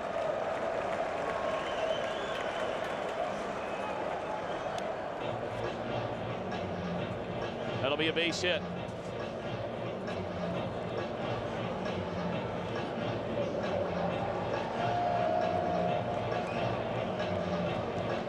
So now Cole Liniak will be brought on as a pinch hitter, batting for Brian Williams, who in an inning allows a hit, a walk, and 2 runs. Here you see the change-up slash screwball grip that John Franco has on the ball before going into his set position. Liniak, one hopper back to Franco, and that's that. So the Mets will bat in the bottom of the 9th inning. It'll be Ordonez, Nunley, Henderson, the scheduled trio. Cubs lead it 5-3 with Aguilera coming on from the bullpen. Bottom of the 9th inning here at the Tokyo Dome, and now on a pitch. Originally a New York Met, 38-year-old Rick Aguilera. Aguilera came to the Cubs last year from the Minnesota Twins when the Cubs closer Rod Beck was injured, got off to a horrendous start with the Chicago Cubs, helping them fall out of that Central Division race. He got very strong down the stretch, however. His overall numbers looked very good, but he'll probably be remembered most by Cub fans for failing when they needed him the most. Throws a fastball in the mid to upper 80s, a very good fork ball, an occasional slider. Really needs to have his excellent control to be effective. Let's take a look at our play of the game. It was a 1-run game until the 7th inning. Shane Andrews got a pitch to his liking out over the plate. Our Nissan play of the game. Shane Andrews' 2-run home run over that right field wall here at the Tokyo Dome. Andrews, quite a debut for the year 2000. He joined the Cubs the last 3 weeks of 1999, but to kick off the new year, a big night. He's been on base 4 times. Jeff Houston takes over at shortstop, replacing Jose Nieves. This is something Don Baylor is going to have to do quite often. At least he hopes he has to do it quite often. With the lead late in the ball game, make several defensive replacements.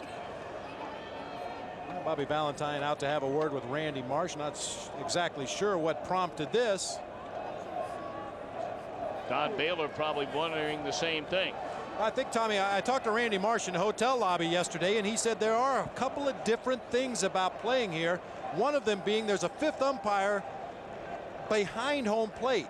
In America, when a change is made, the umpire turns around, looks up to the official scorer in the press box, points to the pinch hitter, points to the defensive changes, whatever the case may be. The announcement is made, the replacement becomes official. In Japan, you report to the umpire behind home plate, who then calls up to the official scorer in the press box. Perhaps Bobby Valentine wasn't made aware of the changes that Don Baylor made defensively. And now Randy Marsh will come over and visit with Don Baylor, and while they're working out this. It takes a genius to get this whole situation righted. Well, if you ever wondered what your sports IQ is, then be sure to check out Sports Geniuses. Weeknights 6 and 11 on Fox Sports Net, the new nightly game show that puts your sports knowledge to the test. Sports Geniuses, only on Fox Sports Net. And from what I hear, don't come ill prepared. Some of the most genius sports trivia minds in the world taking part in that game. That should be interesting. Matt Vasgersian will be the host of that show. Matt, the voice of the Milwaukee Brewers, in his spare time. In his spare time. Well, Bobby's got about a half a smile on his face, but I don't think he's very happy.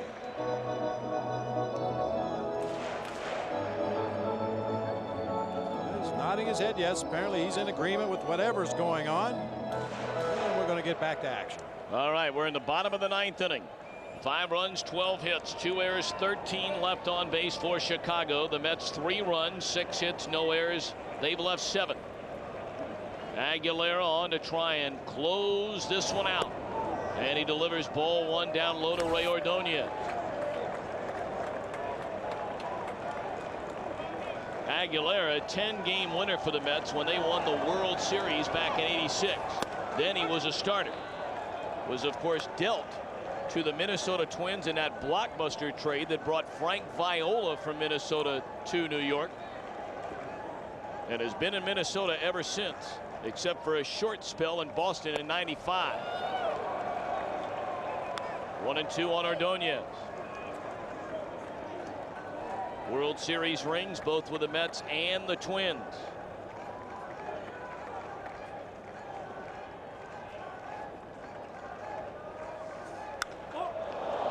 In the air, right center field, playable for Buford. 1 gone in the 9th.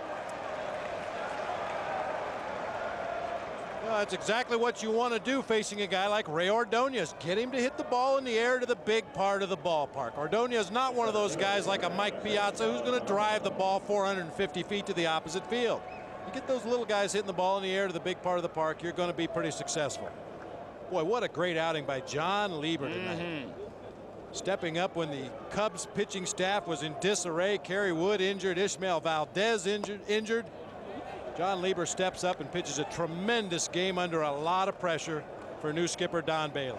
Don Baylor told us before the game he remembers when he was a player, Al Kaline, great Hall of Famer, told him that the key on opening night is to get that first at bat, hit one right back through the middle for a base hit, and then it's time to get on with the season. We said, well, what makes that analogous now as a manager? You can't go up there and get the base hit. He said, get that first win.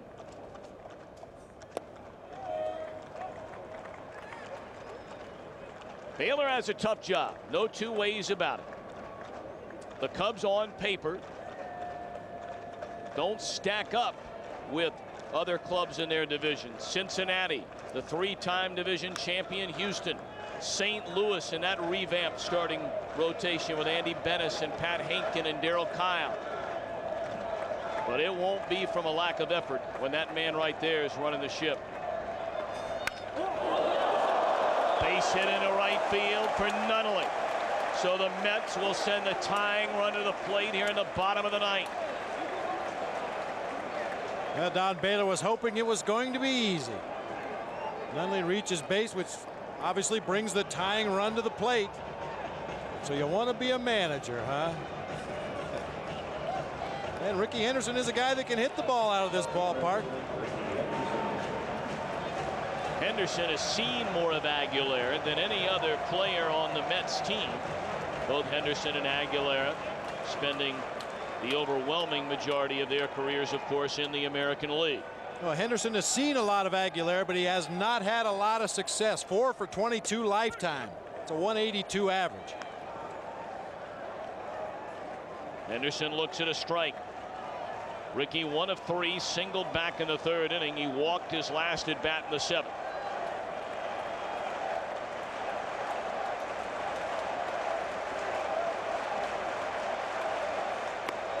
That one almost hit him. What a facial expression by Rickey Henderson. Always the showman. He talks to himself. He talks to his bat.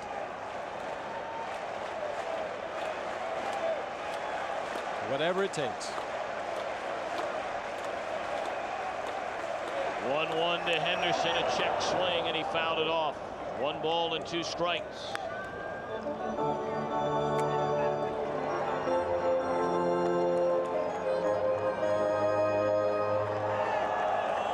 Lieber's 7 innings, allowed only 5 hits and 1 run. His 3rd career opening day start, his first as a Cub. Bob mentioned, were it not for the injuries to Ismael Valdez and of course Kerry Wood, Lieber would never have gotten the ball in game 1. He wouldn't even be in Japan. 1-2. Fastball in the inside corner, strike 3 call. And the Mets are down to their final out. Well, they may have caught Rickey thinking too much with 2 strikes up there. That's a pretty good pitch on the inside part of the plate, middle of the thighs. Normally Aguilera, when he gets to 2 strikes, will try to tempt the batter to chase a bad split finger out of the strike zone. Of course, as you mentioned, Tom, Rickey's seen a lot of him and perhaps got caught guessing there with 2 strikes. Now Matt Franco. Terrific pinch hitter over the last few seasons with the Mets. Came on defensively in the 9th inning. Lieber an out away from winning the first game of the new millennium. And there's a strike to Franco. Clearly this is a man Aguilera has to go after, knowing that Alfonso waits Piazza thereafter.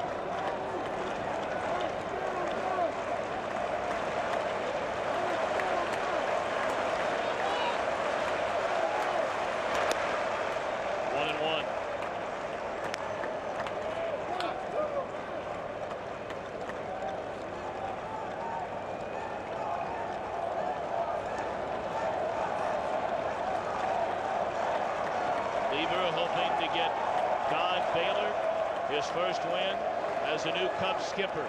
He needs help, both do, from Aguilera. There's a strike on the inside corner, and it's 1-2. There with good zip on that fastball, 90 miles an hour he reached with that 4-seamer on the inside part of the plate. Bobby Valentine once again out to talk to Randy Marsh, the home plate umpire.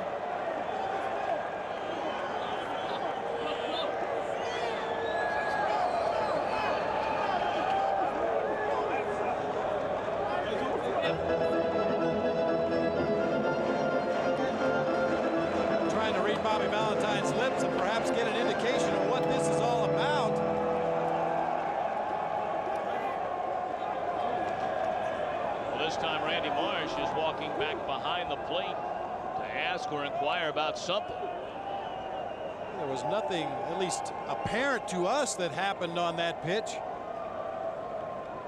But Valentine came shooting out of that third base dugout right after that pitch was called a strike.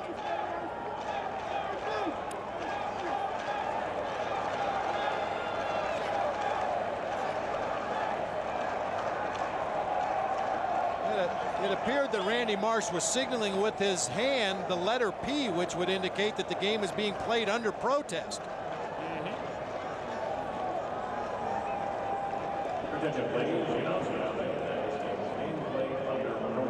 And that is exactly what has taken place. Game being played under protest by the New York Mets manager Bobby Valentine with 2 away here in the 9th inning. And that's that. Under protest or not, what a way to begin the 2000 Major League Baseball season. The Cubs get outstanding starting pitching from Lieber. Aguilera takes care of things in the 9th. And the Cubs, who had a rough century leading up to this new millennium, getting things off on the right foot. Wait till next century. Cubs off to a great start this year. All smiles on that first base side of the field here at the Tokyo Dome. This is exactly the way Don Baylor drew it up on the blackboard down in the clubhouse before the ball game. Get that first victory under your belt and go from there. tough night all around for the New York Mets.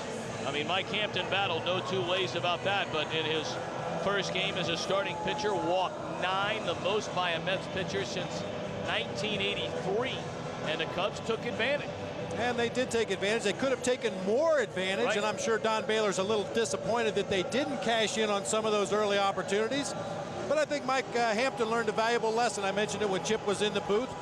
Walked 9 batters in the ball game, but had 4 double plays behind him. It won't take long to realize that you can't go wrong forcing the opposition to hit the ball to your infielders. And we'll do it again tomorrow night when Kyle Farnsworth will get the ball for Chicago. They'll be the home team tomorrow. Rick Reed will start it for the Mets. 5-3 our final score on what is certainly one of the most historic nights in the history of this grand game of Major League Baseball. And once again, our final score, the Chicago Cubs 5, the New York Mets 3.